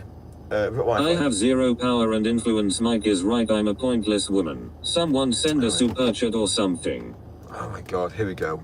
Is this what's happened now? We've got a attack. Oh, shut the fuck up and take you fucking shirt off, you wanker. Right. Fuck me, are we back? Ha ha ha. Are we back? Well, Mikey, could you say all of that again, please? I don't think I quite understood it all, especially that part about when you owned a dog and had some peanut butter left over. right. Well, it's one of those things, really. It's right. Let me get coffee because I need Thank a drink. fucking God. Well, it's not about that, is it? It's about the understanding of having a mutual conversation about how we should be operating in the world today. Not about saying I work for blinking. You know, I work for Shell and I'm going to turn up and do less hours than everybody else. I'm just going to take the piss, get paid a shit wage. And then you realise, actually, you know what? You know, do we need these people in the world today? Well, no, we can automate this. Bloody Shell. We can automate Shell. Imagine going to a pump. But it's not mutual when we don't get to say anything. I became so lost. Mike, you forgot to say I rest my case. But imagine going to Shell now and scanning a QR code on a pump. It takes you to a website, you go click, £30 paid, you go to the pump. He pissed off now. Hi. Imagine. But instead, we have to give jobs to people. Because that's how the government operates. Companies get paid to have certain members of staff working. The more members of staff you have, Let us get a coffee. the more tax breaks. The more tax breaks you have. Come on guys, I was joking. Mika, come on, a lovely calming coffee. One of the best balloon stories I've ever heard, to be perfectly honest with you. Well, it just shows, doesn't it, that the mentality that people have these days, balloons on, you know, the concept of a balloon in a party when you're a child. Shut up, Mika. Well, if you say that, I'll mute you for the time being. You see this sort of mentality. Me as a child going to a school and going to, obviously, let's say, you know, a birthday party and seeing a balloon hovering in the air, thinking, that's cool. So having been a child and understanding balloons and parties, etc., and then obviously then growing into an adult, a teenager, and then going down the route of understanding, again, how am I going to sort this out? Yeah, I used a child memory, what I used when I was a child, to think, right, you know what, how can I make myself better than everybody else? And I did. And this is how life was. So, anyway. Sec time out for the balloon setting him off again. I'm back, you're still going down fucking routes. I'm back. Is that what Trump calls the weave? Well, you know what Trump says about most people. People that are driving forward and can change the world, and people that can't. Mike Farty, why the fuck is YouTube not giving me your notifications when you are on stream? Stage balloon arms. Mike's eyebrows are going to explode. Listen to him, you might learn something. Egg fat sewer clouds. Mikey, I'm about to pass out, please leave some air for us. YouTube are fucking shit. Imagine dossing in your car all day and then lecturing people how to live their life.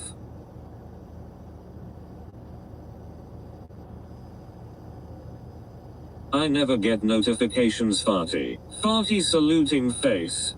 You gotta go back and listen to some of that fucking rant.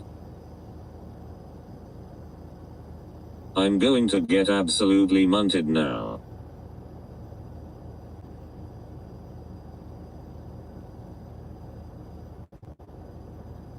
You, everyone is in saluting face. Saluting face. Saluting face. I'm gonna take up drinking. Ha ha ha ha, what was he on about? Yo Tabasco. Schmick.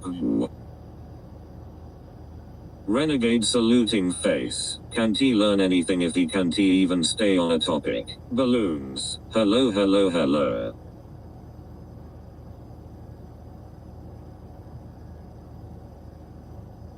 Well, you fuckers got out of the rant of the century. Hello ham mate. Saluting face.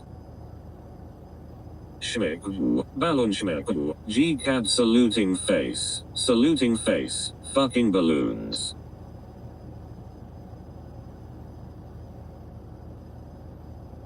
I'm lightheaded. Merle. MW.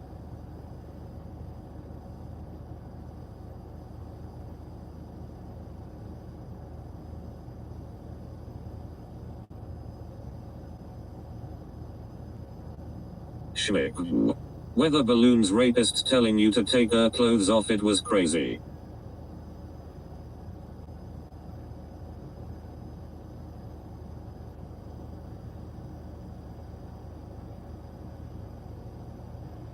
Very little Nazi shit though.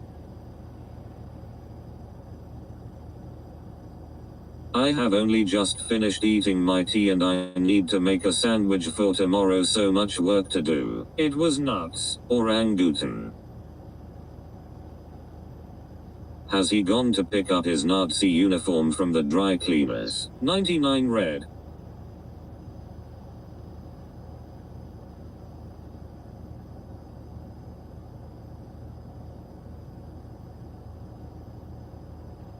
I believe so farty. Face red droopy eyes, face red droopy eyes, face red droopy eyes. Ha ha ha ha ha. Petrol. Have we gone down any routes yet? Tabasco saluting face. Waiting for that Third Reich Mike song. Mickey. Approx roots. Helium. Yeah Basco, you need to do that, ha ha ha ha. The ping route. Haha sarcasm saluting face. We've been down an uncountable number of routes. Defo Road Reich Mike song. Mickey Mickey Mickey. Capitals H capital H capital H. Sometimes I have bad days, but then I think about Mike's life and feel better about my day. Bring your chairs to the bank. That'll really him on his knees, that song Basco, ha ha ha. He better come back less aroused.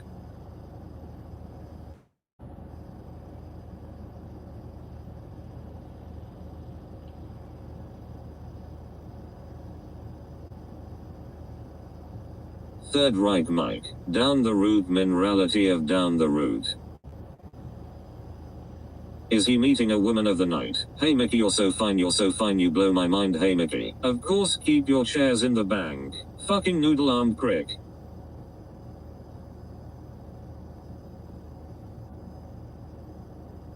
We all like a laugh and a joke. Fourth Reich noodle arms.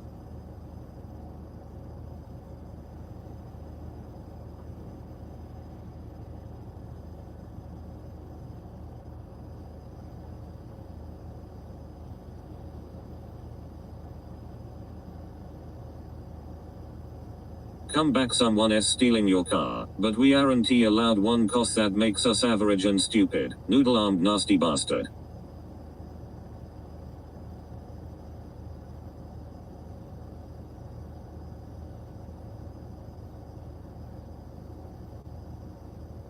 Schmick.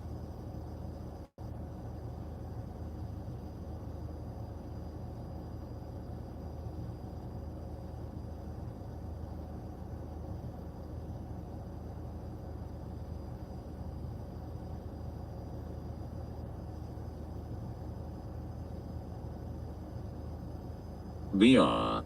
Cucumber.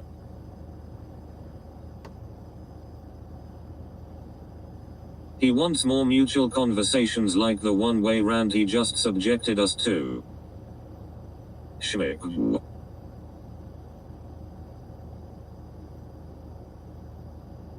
Merle. Hey Mickey, you so fine.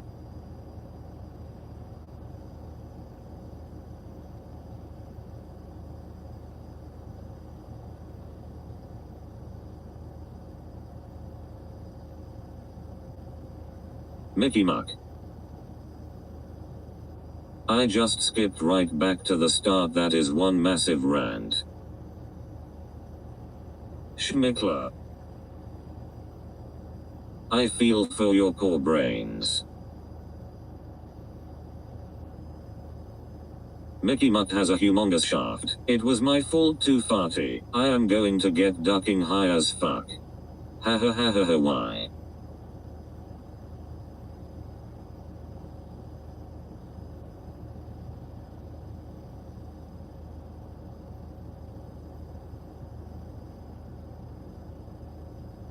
Schmickle.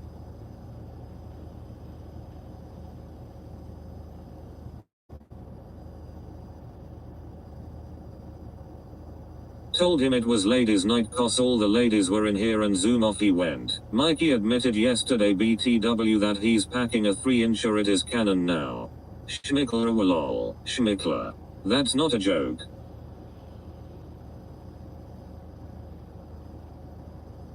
Haha or his arm in the air ham. Mike speaking about women getting shafted and crop tops. Someone get this man non-binary man a podcast for his take on crop tops. We only wanted a bit of Beyonce and a face pack. Oh shit yeah Basco I forgot. Schmicky true game. Schmickler. Schmickle. Z Carl. Big ups to the mods for getting rid of spammers. Zeke Carl. He could have at least put the radio on for us. Zeke Carl. Lol. Military cuts. Mike is our fur.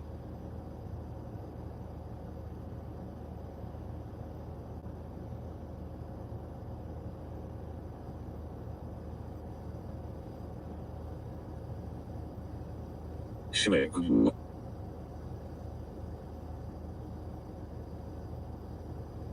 He's gone to get a copy of Mein Kampf Weekly.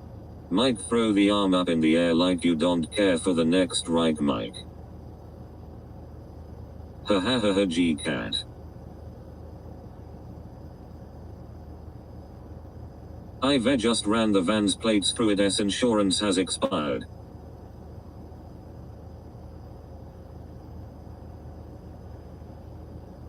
Can someone remind him his outdoor laundrette tonight? Thank you. Schumacher Schmick.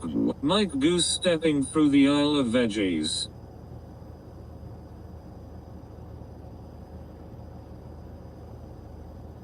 Not surprised. Mike Witt's coming to a non-concentration cucumber camp near you.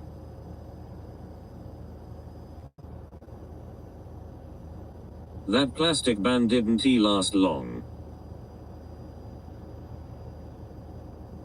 Tomato soup meal of the schmickster. Farty.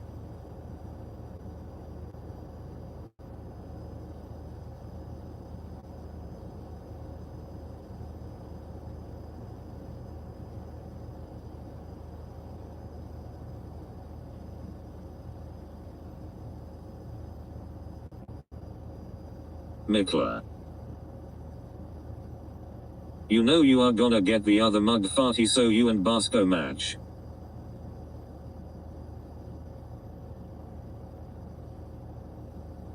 I swear you will appreciate it. Ha ha ha ha really.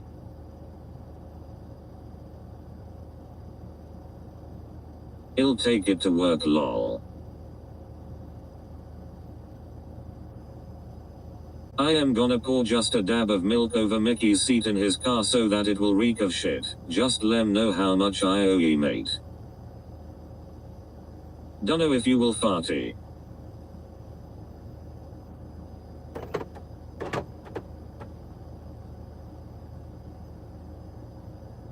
Now mate.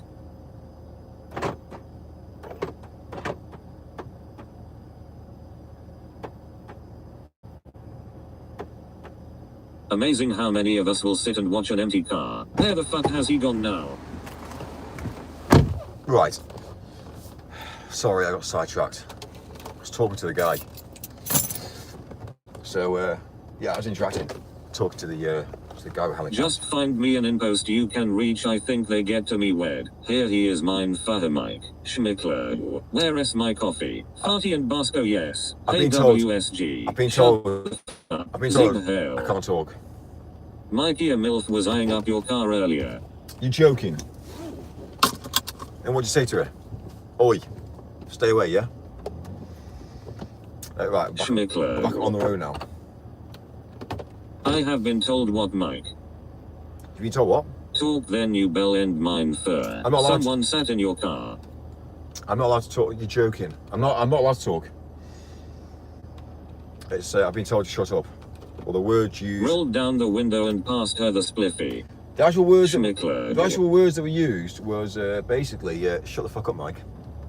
Those are the words I heard.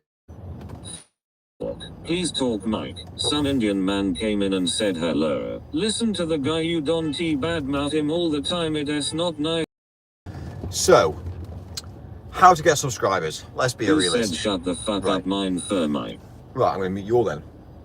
Let's be a realist. So, we've been to one garage, and we've interacted with a guy, and let's be a realist on how to start a YouTube channel. Yeah? Let's go down the route of saying we need to go around to all the garages and ask them all to subscribe. 30 garages, 30 people, 30 subscriptions, and guess what? That's 30 new subscribers. So if we do that every single day for literally the next, let's be realist, the next week, we should get a load more subscribers. And also they're going to be on all different locations, which is amazing. And obviously we're going to start building. So the whole idea now is to go around asking people to subscribe, and the most easy way to do that is just to have basically just to be a realist. Turn up, interact, and get the subscribers. So if you are trying to get subscribers on a YouTube channel, and you need to get, obviously the watch hours for me, I've accelerated. Basically, I've smashed it. So the watch hours I don't care about because we've already done the 4,000 practically. By the time I get the rest of the subscribers, we'll have done the 4,000. So all we need to do now is get the subscribers. And that is the most hardest bit about it, is to get the subscribers. So obviously YouTube's not pushing this channel forward yet. They haven't, they won't. And the reason being is because the YouTube algorithm is what it's doing is it's testing the waters. It's testing the waters on the basis of the fact that, am I going to be a live streamer? Am I going to do it every single day of the week? Am I going to do it for 6 months and then quit? If I'm going to do it for 6 months, quit, that's not what YouTube wants. YouTube wants consistency, they want dedication, they want obviously people to be devoted. So what you've got to understand with the YouTube algorithm is if you go live every single day, then go live every single day without fail. If you then realise that actually, you know what, I can't be arsed today, YouTube puts that as a black mark against you and goes down the route saying, well actually, he didn't live stream yet yesterday. Okay, fine, we won't push your channel. What they want is consistency. They want dedication. If you do it every Saturday, and that's what you do every Saturday, it doesn't matter. You go live every Saturday, YouTube see that, they accept that. But the thing is everything you do in the world is to be consistent. Consistent with relationships, consistent with family, consistent with obviously work, online portals. You have to be consistent. And that's obviously what basically I see as a man, as a male who actually understands the world. Obviously, again, can't really speak about females really because I'm not female. But obviously, you know, the thing about a female is she has to show her body. The minute you go down the route of going to YouTube and creating an account on YouTube and say you're a female, and then you go live, you are going to get naturally more views being a female than you would be being a male. That's natural because the algorithm is set up for females, because it wants more females to be on board, because females don't live stream. There's more men that live stream than females. So the problem is they've got to go down the route of saying, right, well, how are we going to make this change dynamics?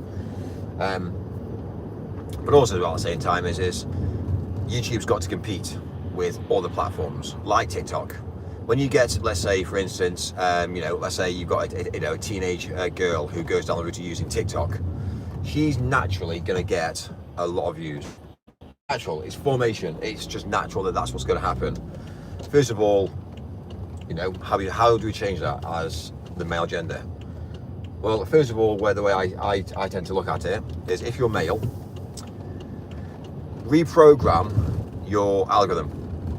If you come across and you're swiping through content, the first thing you do is any female content, you just basically swipe through within seconds.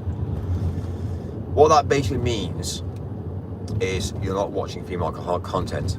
There has to be a level of time scale that you watch some content for before it's classed as a view. Unfortunately, views are fake. You gotta look at that bigger picture. These algorithms are basically fake views as well. They're not just the realization of views, they're fake views, because what you gotta understand is that it has to be done in such a way whereby people feel whereby they're valued.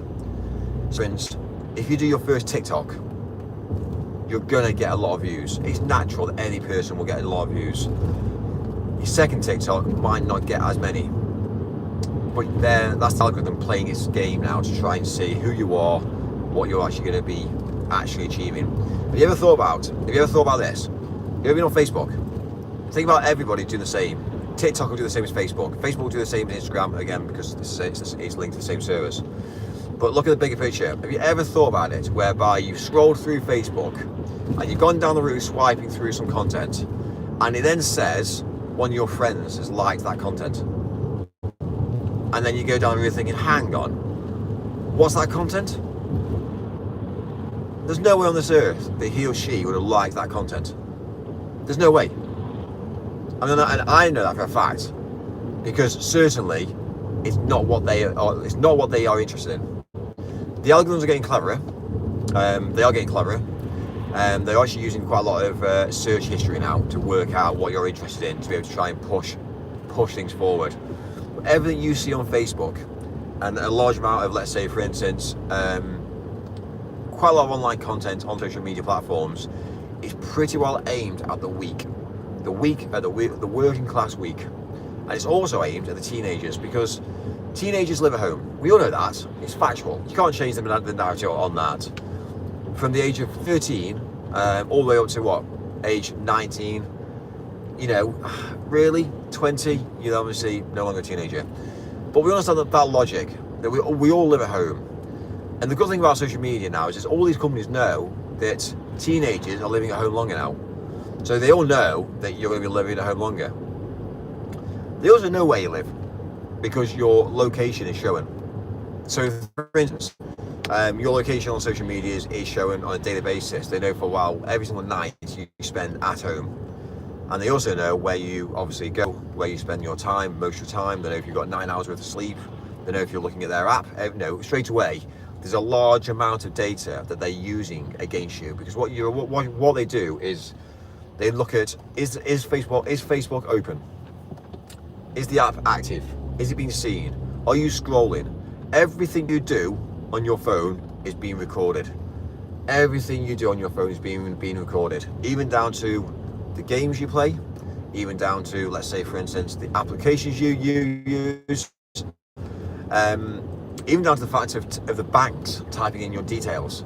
When you type in your bank details into your banking app, it basically learns the keystrokes, it learns the way you type, and it also learns a lot about your logins, about how you, obviously, the timescales that you take every single day that you log into your bank.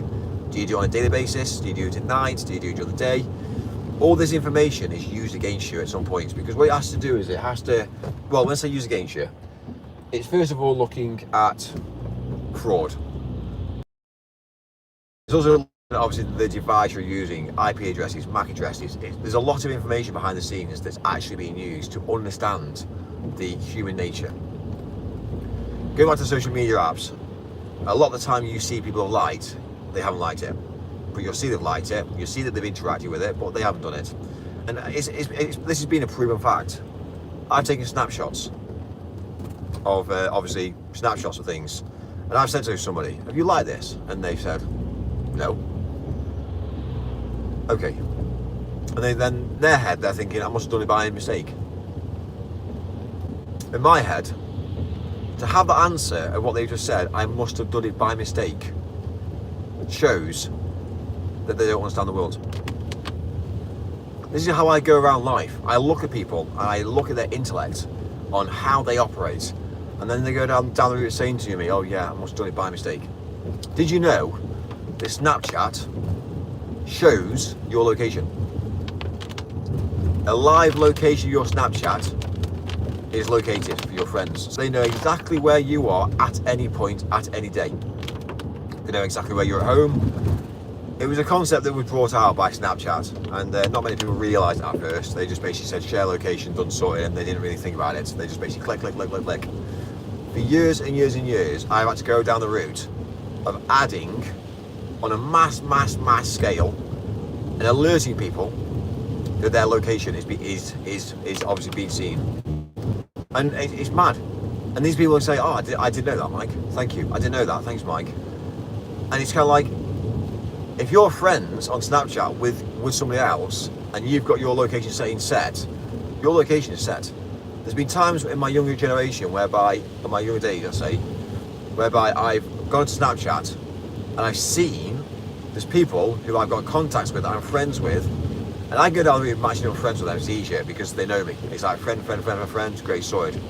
And then when I go down the route to looking at the map of the UK and see all these people in different locations across the UK, I'm like, right, I'll send a message to them just to let them know that their location is being shown on a mass scale.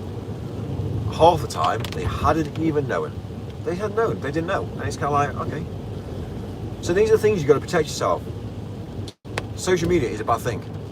It's never been a good thing for humanity. It's always been a negative thing. And the more you post, the more it gets negative. And the more it drops the dopamine rushes on people, the more it makes people suicidal. Because what people do is they only post the best things of their life. They only go down the route, I could go down the route and change the dynamics. I could go down the route driving a sports car. I go down the route now driving around in a fast car. I can show off, turn to you lot and say, you all don't know the real world, like people do. And I can kill the dopamine rush on everybody. I can make people feel really unhappy. And they'll be like, right, Mike, yeah, I get a load of attention, I get a load of unwanted attention, but I could change the dynamics within seconds. And this is the thing I think people need to understand.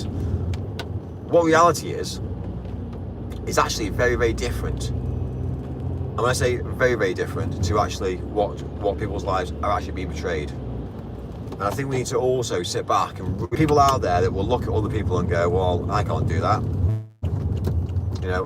Do this, and why can they do that?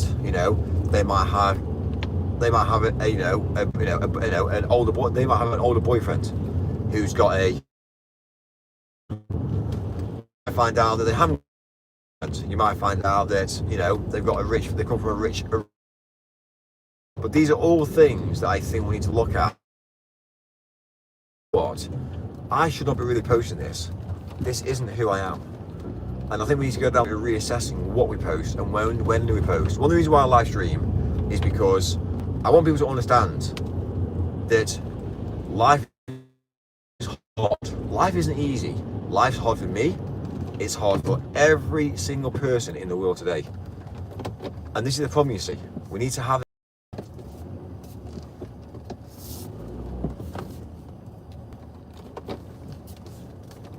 I think I probably lost my stream. We've gone into the wilderness, I think.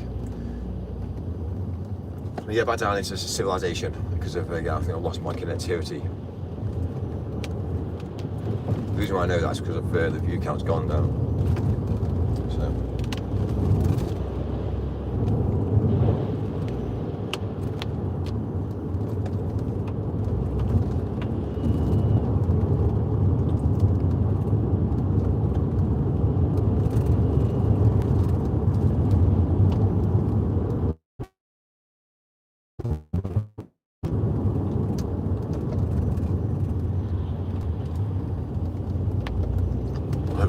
Back action in a second.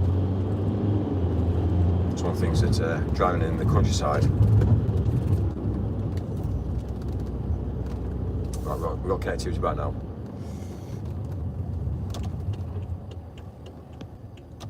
Right, take 2 or 3.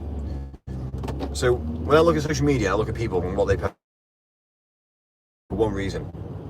They're posting because they want attention. They want to feel good about themselves. They want to go down the route of knocking all the people down. So I look at the narrative and go down the route of flipping it, and go down the route of saying, when I see somebody that's at a wedding, all dressed up, and I go down, go, right, okay, fine. They're advertising a celebration. That doesn't make everybody else think, oh right, I should get married. What it actually says is to people is my network of people that I know is very, very small. If you've got somebody that's going out every single weekend to weddings, what they're actually saying is they're well connected. And actually what they're doing is they're actually showing other people that I'm better than you because I'm going to all these events. That's what they're actually doing. They're not posting it because they want a historical data to say, oh, by the way, on this day I did this. They can take a picture, they can have it on their handset, and they post it. They're posting it for a very, very good reason. They're posting it because they want to be unfair to people. That's what they want to do. They're not doing it because it makes them feel better. It makes them feel better that they can knock other people down. Now that is narcissistic, because I don't post to say, this is who I am. I'm getting the views, I'm getting the counts, not to show off. I'm doing it because I'm trying to get a message out to people. I'm trying to say to people, you've got to reassess your lives. What you're actually doing is negative behavior. Yes, we're now in the virtual world of 10. What's going to happen if there's no power? If we lose power tomorrow, what's going to happen? Society will collapse. The first hour with no power, there will be people in concern. They'll be like, oh my God, when's the power going on? 6 hours later, no power. They're going to start to talk to the neighbour and think, people will start to talk. So you might speak to your neighbour might speak to the next neighbour. 5 hours, every single person will know, because we are well connected with humanity, independent. We will speak to people who we wouldn't normally speak to. We'll go down the route of interacting with people that we wouldn't normally speak to. And the reason being is because we'll be forced to. And it's not about who each other is. It's not obviously about race. It's not about cultures. If we ever lost power in the UK, where the whole of the UK went dark, we would be then talking to each other as a human being. It will be a heartfelt conversation. It wouldn't be one of those things that we try to outdo each other, or going down the route saying, well, I've got power and you haven't. If the whole of the UK has no power tomorrow, the first 6 hours will be people talking. The first hour, people won't talk. They'll be like, it's a power cut, great, awesome, to work on. With massive seconds, it will grow and grow and grow. And before you know it, the whole of the world will know about it. Because that's how we are. We are very, very connected. So what will happen is we'll have no power. No power. A lot of the generators, even if you had a generator at the bottom of a cell tower, which we have got. If you go to a cell tower, 9 times out of 10 in a rural, remote location, there's a generator there, and it's got a big tank.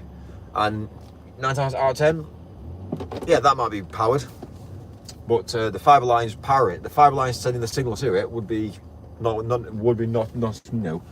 be working. So we will be out without power for seconds. Within about an hour, or 2 hours, 6 hours, and 12 hours, the whole of the UK would know, because we would end up talking, and then that will be a problem. Within 24 hours, it will become a very, very panically stressed. People won't be able to buy things. People won't be able to buy things for a start. They'd go down the route of thinking to themselves, well, hang on, I've got a family to live here, and they'd be like, right, okay. And these are things that I think we need to reassess now. It's not about what we do online. It's about the realization of what the potential is and what could happen. And I think we need to reassess the way that we operate, and don't be unfair to each other. I think we need to go down the route of not being unfair to each other. We need to actually start to communicate, interact, and start to actually think about what happens if. And you go down the route saying that's a doomsday scenario, that's a scary scenario. That's what people do. That's what individuals who have sense do. They plan the future. They get bottled water in. They make sure you've got plenty of food in. You've got a family, you want to make sure you've got access to money. And it's not about going to the bank. It's not like going to the bank and saying, well, go to the bank and get some money out because the bank will have no power. They can't transact with no power. Fuel stations won't be able to operate, there'll be no fuel. So without power, it will be detrimental. So you've got to look at the bigger picture. And probably within about 48 hours, we will start looting. That's what we would do. We start looting each other. We start going down the route of looting, stealing, taking. We start weaponizing ourselves, to make sure we have weapons because it'll be dark. And straight away, it will become, within 24 to 48 hours, it will become diabolical. It will be every man for himself, and it'll be awful. And that's when you take a first world country to a third world country status. If you're in a third world country and you lose power, it's different. Because what would happen is, you'd actually end up going down the road thinking, right, well actually, you know what? You lose power on a daily basis anyway. It's going to come back on at some point. Third world country people don't rely on power because they know for a while it's so temperamental. So when you look at the bigger picture of that, it's kind of like, well actually, you know what? They will survive. Third world countries would survive without any power. Unfortunately for some, the first world countries wouldn't. It would turn into a bloodbath pretty quick. So one thing I will say is reassess who you speak to, reassess what you post. It doesn't matter about views or counts, because when it's gone, it's gone. You know what I mean? Once you lost the power, you lost access to the outside world, and you think that's not going to happen. People thought COVID would never happen. This Earth, well again, in 2025, but in 2020, you ever thought a pandemic of that caliber could take out the whole of the world? Nobody thought it, but it did. Think about it. So things are going to happen. 2020 was a big issue in the world today. Who's to say there's not something's not going to happen in 2030? If you look at every single diabolical thing that's happened in the world today, it's always been a sign in the calendar that it's happened, and it's dated and it's documented. And there's kind of like a bit of a trend, really. So do your research, find out about diseases, find out about obviously financial crisis, find out about obviously the curves. You then go down the road and think to yourself like, well actually, you know what, I really now started to really reassess the way that the world's going. When you start seeing things around you and go down the road of educating yourself and go down the road thinking, right, okay, I need to change my life around here. How? So it's not all about the views, it's not all about obviously what you post. It's more about, to me, it's more about mortality. It's more about what people think about you, and it's more about obviously who you are as an individual. So work with people, be considerate. Yes, you're not going to agree with everything, but however, no one's ever going to agree. And at the end of the day, every single disagreement is going to turn into animosity at some point. So it's a work colleague, family, everything turns into animosity. It doesn't matter. Whoever you meet in the world today, you are going to have animosity. It's going to happen. You can't change it. I know it's factual. You meet somebody into animosity. It might turn into animosity within a week. It might turn into animosity within the hour. It might turn into animosity in the next 6 weeks, 6 years, 16 years. But everything comes to an end at some point. So you need to have that mentality whereby we need to work together as a team, as humanity is, and say, right, you know what? I value my life.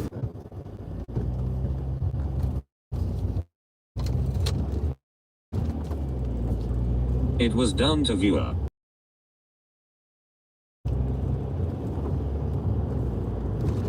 Mein Famphia. Camp.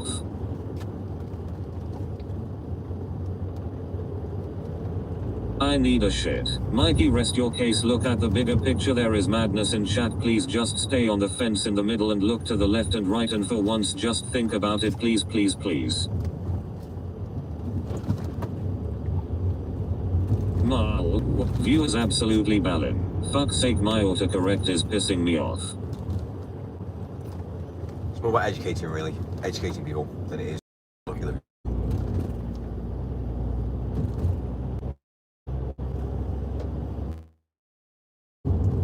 Mike, shut the fuck off, good boy. Hands on the wheel, please. It says viewers for me.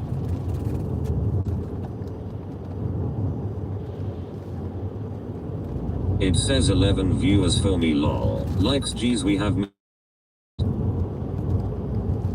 at fucking la.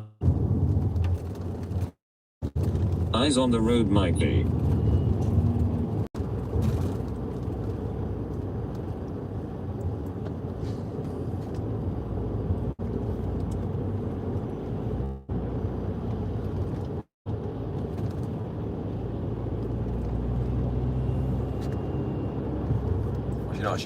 We've actually not Yes, forward. yes, another run. We're actually nearly for our destination now, which is amazing. Sleepy driver's kill. Mike, when are you crop top with your helium balloon? It says 19 viewers. Well, I'll see you work, consider.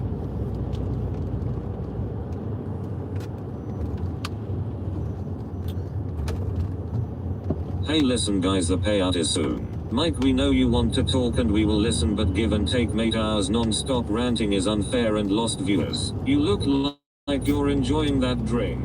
Mike, take the fucking crop top off. I will give you a like if you drop that dripstick out the window. As a woman I find nothing more sensual than the sweet potent aroma of my own moist bum cheese. Mikey, there is plastic in the cup. Merle, where is my fucking payout? Well, for a start, I need to go and get some actual work done now. Road mods on here. Carl. Been waiting nearly months for this fucking payout now. Lol. Painless, I need not 2 legs to destroy crime. Mike, take the fucking crop top and speedos off. There is a Lycal. Are you a serial killer? Mike, have you contacted the O2 for the Christmas party yet? Mike's channel used to be freedom of speech, not no more. Who is Rogue Mod Bigglesworth? My bum cheese is saturated. Marl.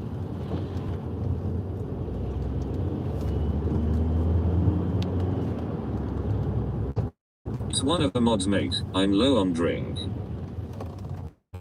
You're on drink. Well, that's not very good. Trigger happy heart. Schmick. Carl Cucumber. I find your chats very interesting. I want to know more. I am drinking a Pepsi Max after eating gammon and chips lively. You want to I know found more? you out. You were annoying as fuck love storm. If you want to know Just more- say what mod Bigglesworth. If you want to know more, I'll tell you more. Bando ha I'll put you on mute again, I'll tell you more. I ran for the next like half an hour and you're like, Mike, please give us a bit of time. And I'm like, no. Storm Vaughn, it's my best channel, not yours. Our pubes red too. Wank. Okay, so I did not miss anything. Have you ever tucked it between your legs? This is a good program. No. Well, it's better than watching Netflix that wasted your life. Tell away. us here where the government is going to kill us all.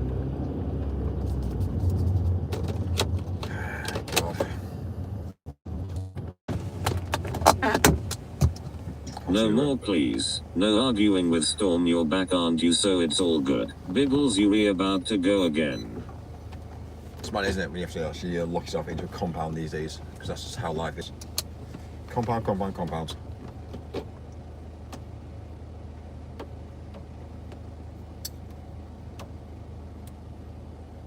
Well, the bum cheese is the glue between your asshole and vagina. TBH, spamming should be the only restriction. It literally says free speech. Fucking no, Mike. Mike, I need just to get Mike rants. Better than Netflix, but not better than the Hub. Watching Netflix wastes out life. You stare at him driving his car. That use Bigglesworth, you were presenting your shit like it's facts. It was a minute ban, get over it. Mike, FYI, when you go on epic rants you lose over half of our viewers. When you turn TTS on you gain viewers. Fairly easy to understand, mate. LMFAO, you gonna be hiding from the TV license PPL? I think I know what I'm doing with the TTS. The TTS gets me the views, but also as well as the end of the why say people can relate to, so. Speech ISNT, freedom of consequence. Free speech within reason, nothing about kids, no racist shit, no spamming, it's pretty easy. No, continue talking please, I like it, it's good to have different points of view and yours is interesting. Shut up Bigglesworth. I say what I want and I shall come where I want. More glue hun. Check your mirrors, indicate and check your blind spots. I can teach you TGS. So talking about Mikey being a Nazi is facts then. I love the word queef. You were saying the same thing over and over, just in different formats. Racist shit is funny though. Biggles W. Piss. It's like the mentality whereby we don't change the voice. Yeah. Not when Mike gets banned for effusion. True. Don't put lady on just because it's ladies' night. Shush is a trollop. Bro, this voice is shit. Chalagudu huddaloo. Cucumber arararara. Almost as bad as your real voice. Do you like this? Lol. Well then, if you type quicker, it's quicker. Yeah? I love women who can T-spell. Vovavof. L voice. Take the next left onto M. So then they can T-make police reports. I just scratched off a mole, is that bad? Mike, have you booked the O2 yet? The guy version of this voice sounds like the gal version of Harry Potter. Gay.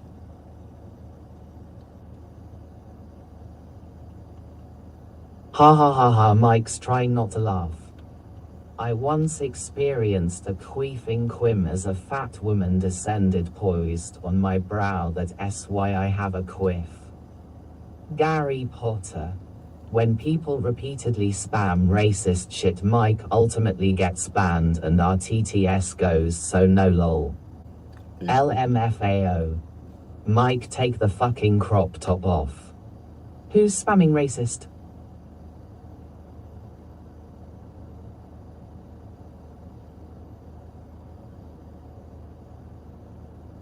I sound like a fucking spastic. Bro gonna watch kids channels on a laptop in his car in the middle of the night. Nobody is right now Bigglesworth, but it happens lol. Go. Is it hard being so cool but also so intelligent? Racist shit off the table, Mikey Nazi, very much on the table then. I am Mrs. Stephen Hawking. YYYEHHH music break. It's literally someone censoring another person's channel, it's not the spirit of the channel. My favorite drink is Sex on the Beach. He is tuning his ride. Kittler is a good name for a black cat. Do you like Sex on the Beach? Great or good? Find another channel, then Bigglesworth. We are Legion. Stop banging on Biggles FFS, not in the mood for your shit. Great or good? Why don't you? I'm gonna get a black cat and call it Hitler. Pretty good. Great music taste. Schmeikler. We are Legion. Religion.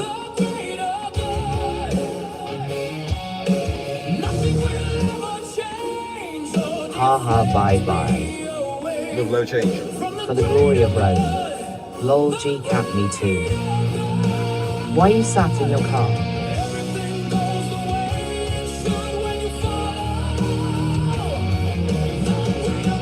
Where is my fucking army? Ching ha ha ha mods, thank you for support there. Bye bye Bigglesworth, it was shit knowing you. Mr. Bigglesworth.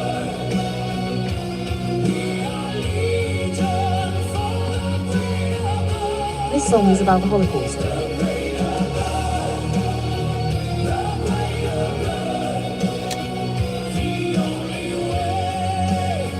New Biggles move. Funny to think Roman soldiers were gay and had big orgies and often slept with comrades in their legion.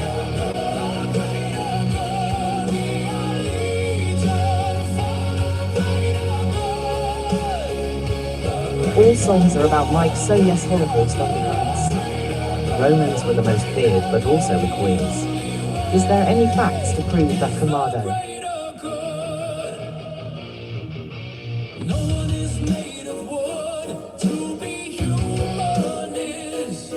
Take the fucking shirt off for the greater good. Yes. Yeah, there is plenty of personal diaries. Our ancestors were crusaders. He sat in his car because it is a great car, it is comfortable. Let us all tell our favorite stories about our time with Boggles. The shirt off would support greater causes.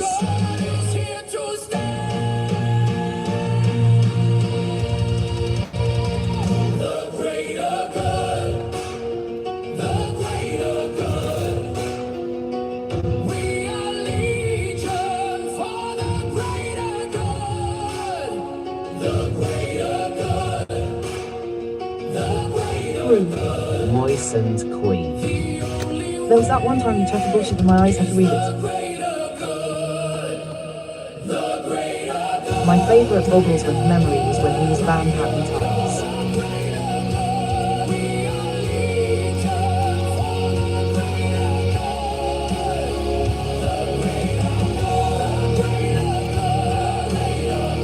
This sounds like a metal song.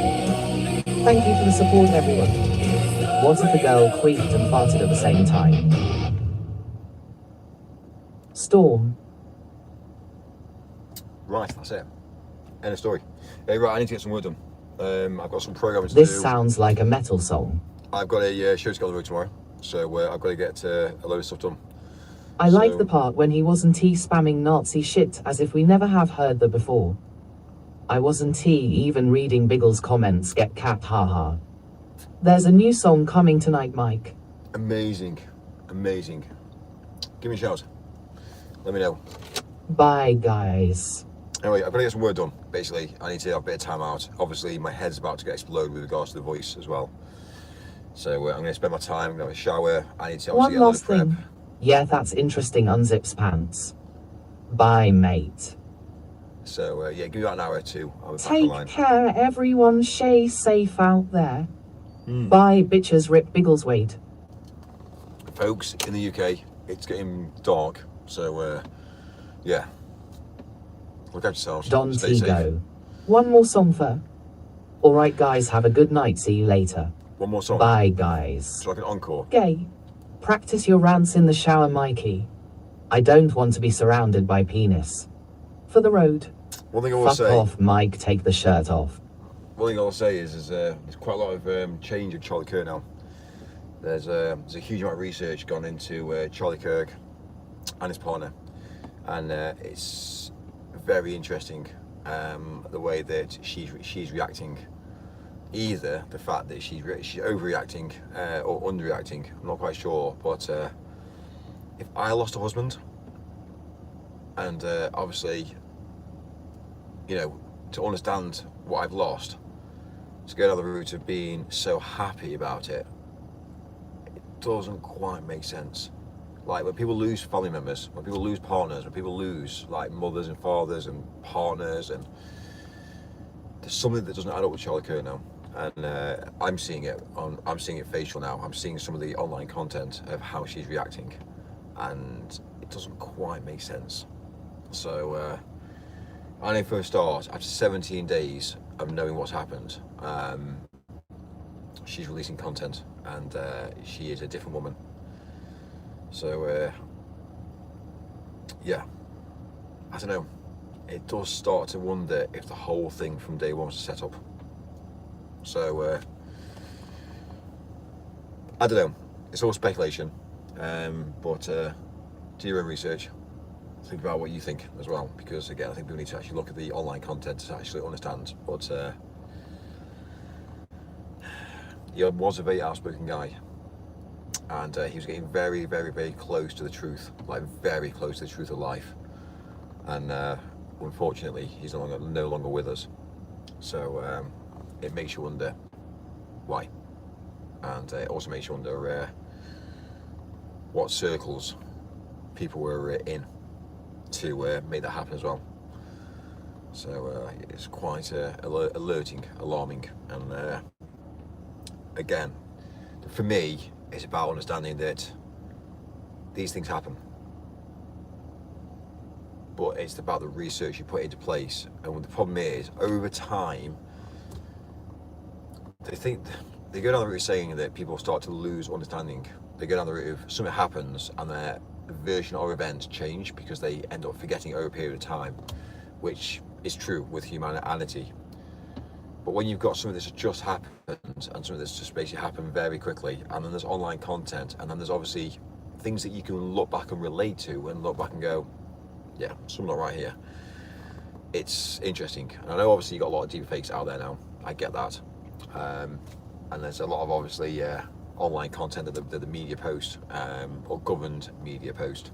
And there's a large amount of people that actually are not media, but actually are civilization of human beings.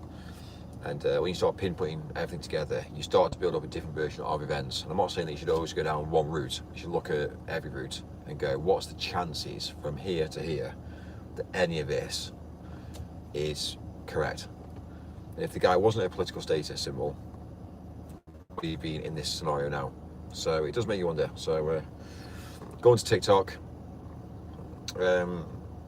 again, the difference between the good thing about TikTok is and online content is you can grab snapshots of things very quickly.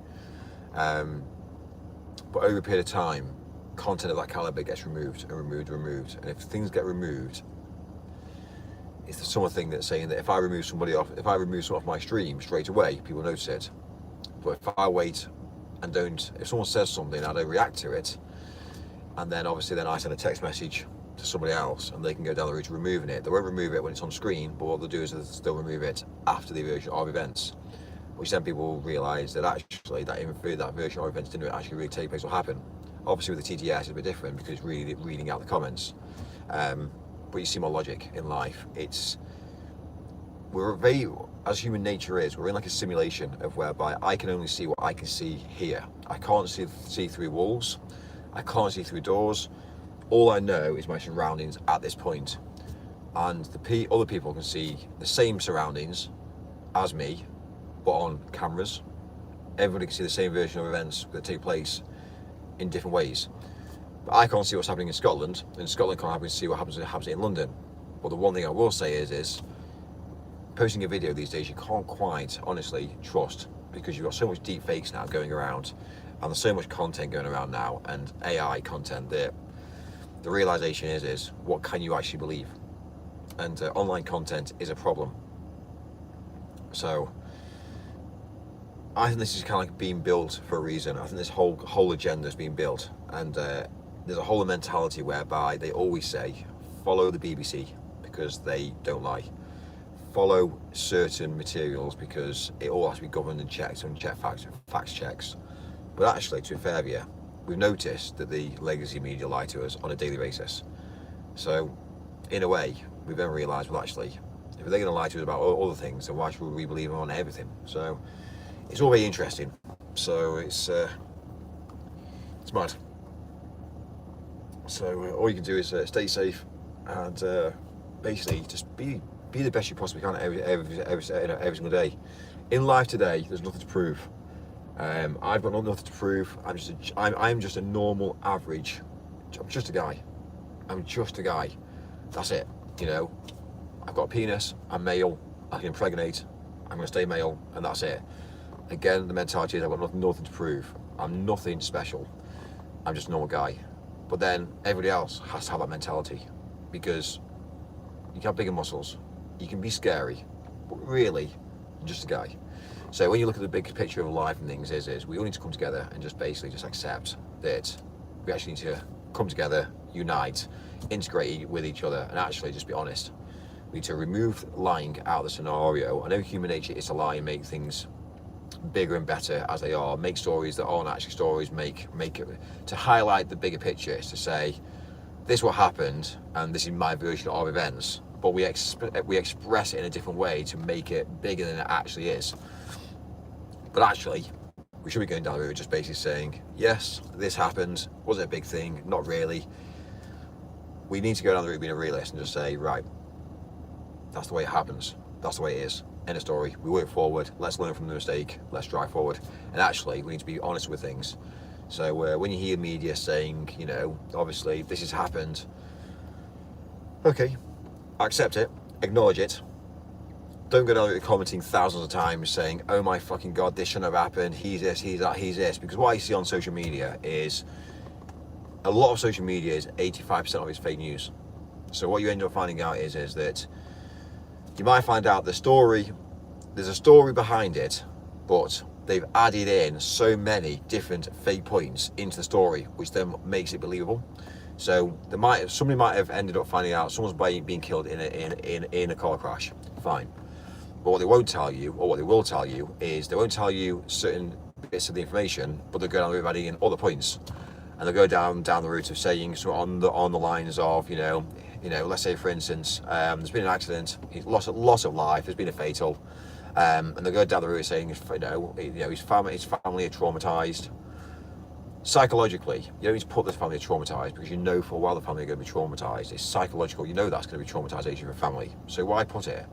What it basically is to go down the route of making a story, word it, make it bigger, takes people's time, add in a load of advertisements, and basically keep people feeling negative about a scenario. If you're feeling down about a scenario, you can't think about the bigger picture. You can't think to yourself, right, you know what, that's negative. You scroll down and you see the next bit negative, you see the next bit negative. And the whole idea is it's designed to word it so you are continuously, utterly negative. And then they go down the route saying, well, if you want to be intellectual in the world today, you want to be clever, you need to read the news, you need to understand what economics is, you want to basically know exactly what's happening on a daily basis. Actually, the information you're actually reading is fake. So yeah, you might find out that there is a title which is being like an absolute caption of a title, and you'll be like, oh my god, and then you'll read it. It's all clickbait, but you got to understand the bigger picture. A large amount of it is fake news. So come on social media, don't comment. The thing about advertising is the BBC only get paid for advertising. They get paid for the TV licensing, which again, I'm not gonna lie to you, nobody is paying TV licensing these days. They'll tell you that they are. They'll say that everyone's paying TV licensing and that they are enforcing it. To be realistic about it, I'm telling you the truth now, not many people are paying TV licensing these days, because it's a cult, it's a scam. So if you haven't got a TV, don't watch the BBC, don't watch the media, don't need to pay it. But they'll say everyone pays it, because the more fear they put into you, the more likely chance of you paying it. So TV licensing is a bit of a bit of a scam in the world today. But it's all negative. It's all negative. It's all like, it's all about the media and the news. When I left the UK, I went over to Palma and spent like literally 3 or 4 weeks in Palma. The news that I saw about the UK was diabolical. I just saw negativity. I had to phone the UK and say, is this actually happening? And again, people were just like, no. It's a very, very small, it's very small what's happening in the UK. But it felt like the world was ending in the UK because the media that was portraying it in Spain. And it's kind of like, it's mad. So yeah, anyway. Right, I need to go and get some work done. I need to get some fibre lines done. I need to get some programming done. I need to get a job on the road. And yeah, so I'm going to shut off and I'll be back on later. I might start to die as well. So thank you. And it's been insane. It's been mental. Another night of Mike's head's about to explode. Anyway, you might think I'm mental. Fine, I totally get it. But to be outspoken and to say what I say, yeah, there's a lot of people. I'm not scared. I'll tell you the facts and the figures, and if you don't believe me, fine. But do your research, and yeah. I'll speak to you all. Yeah.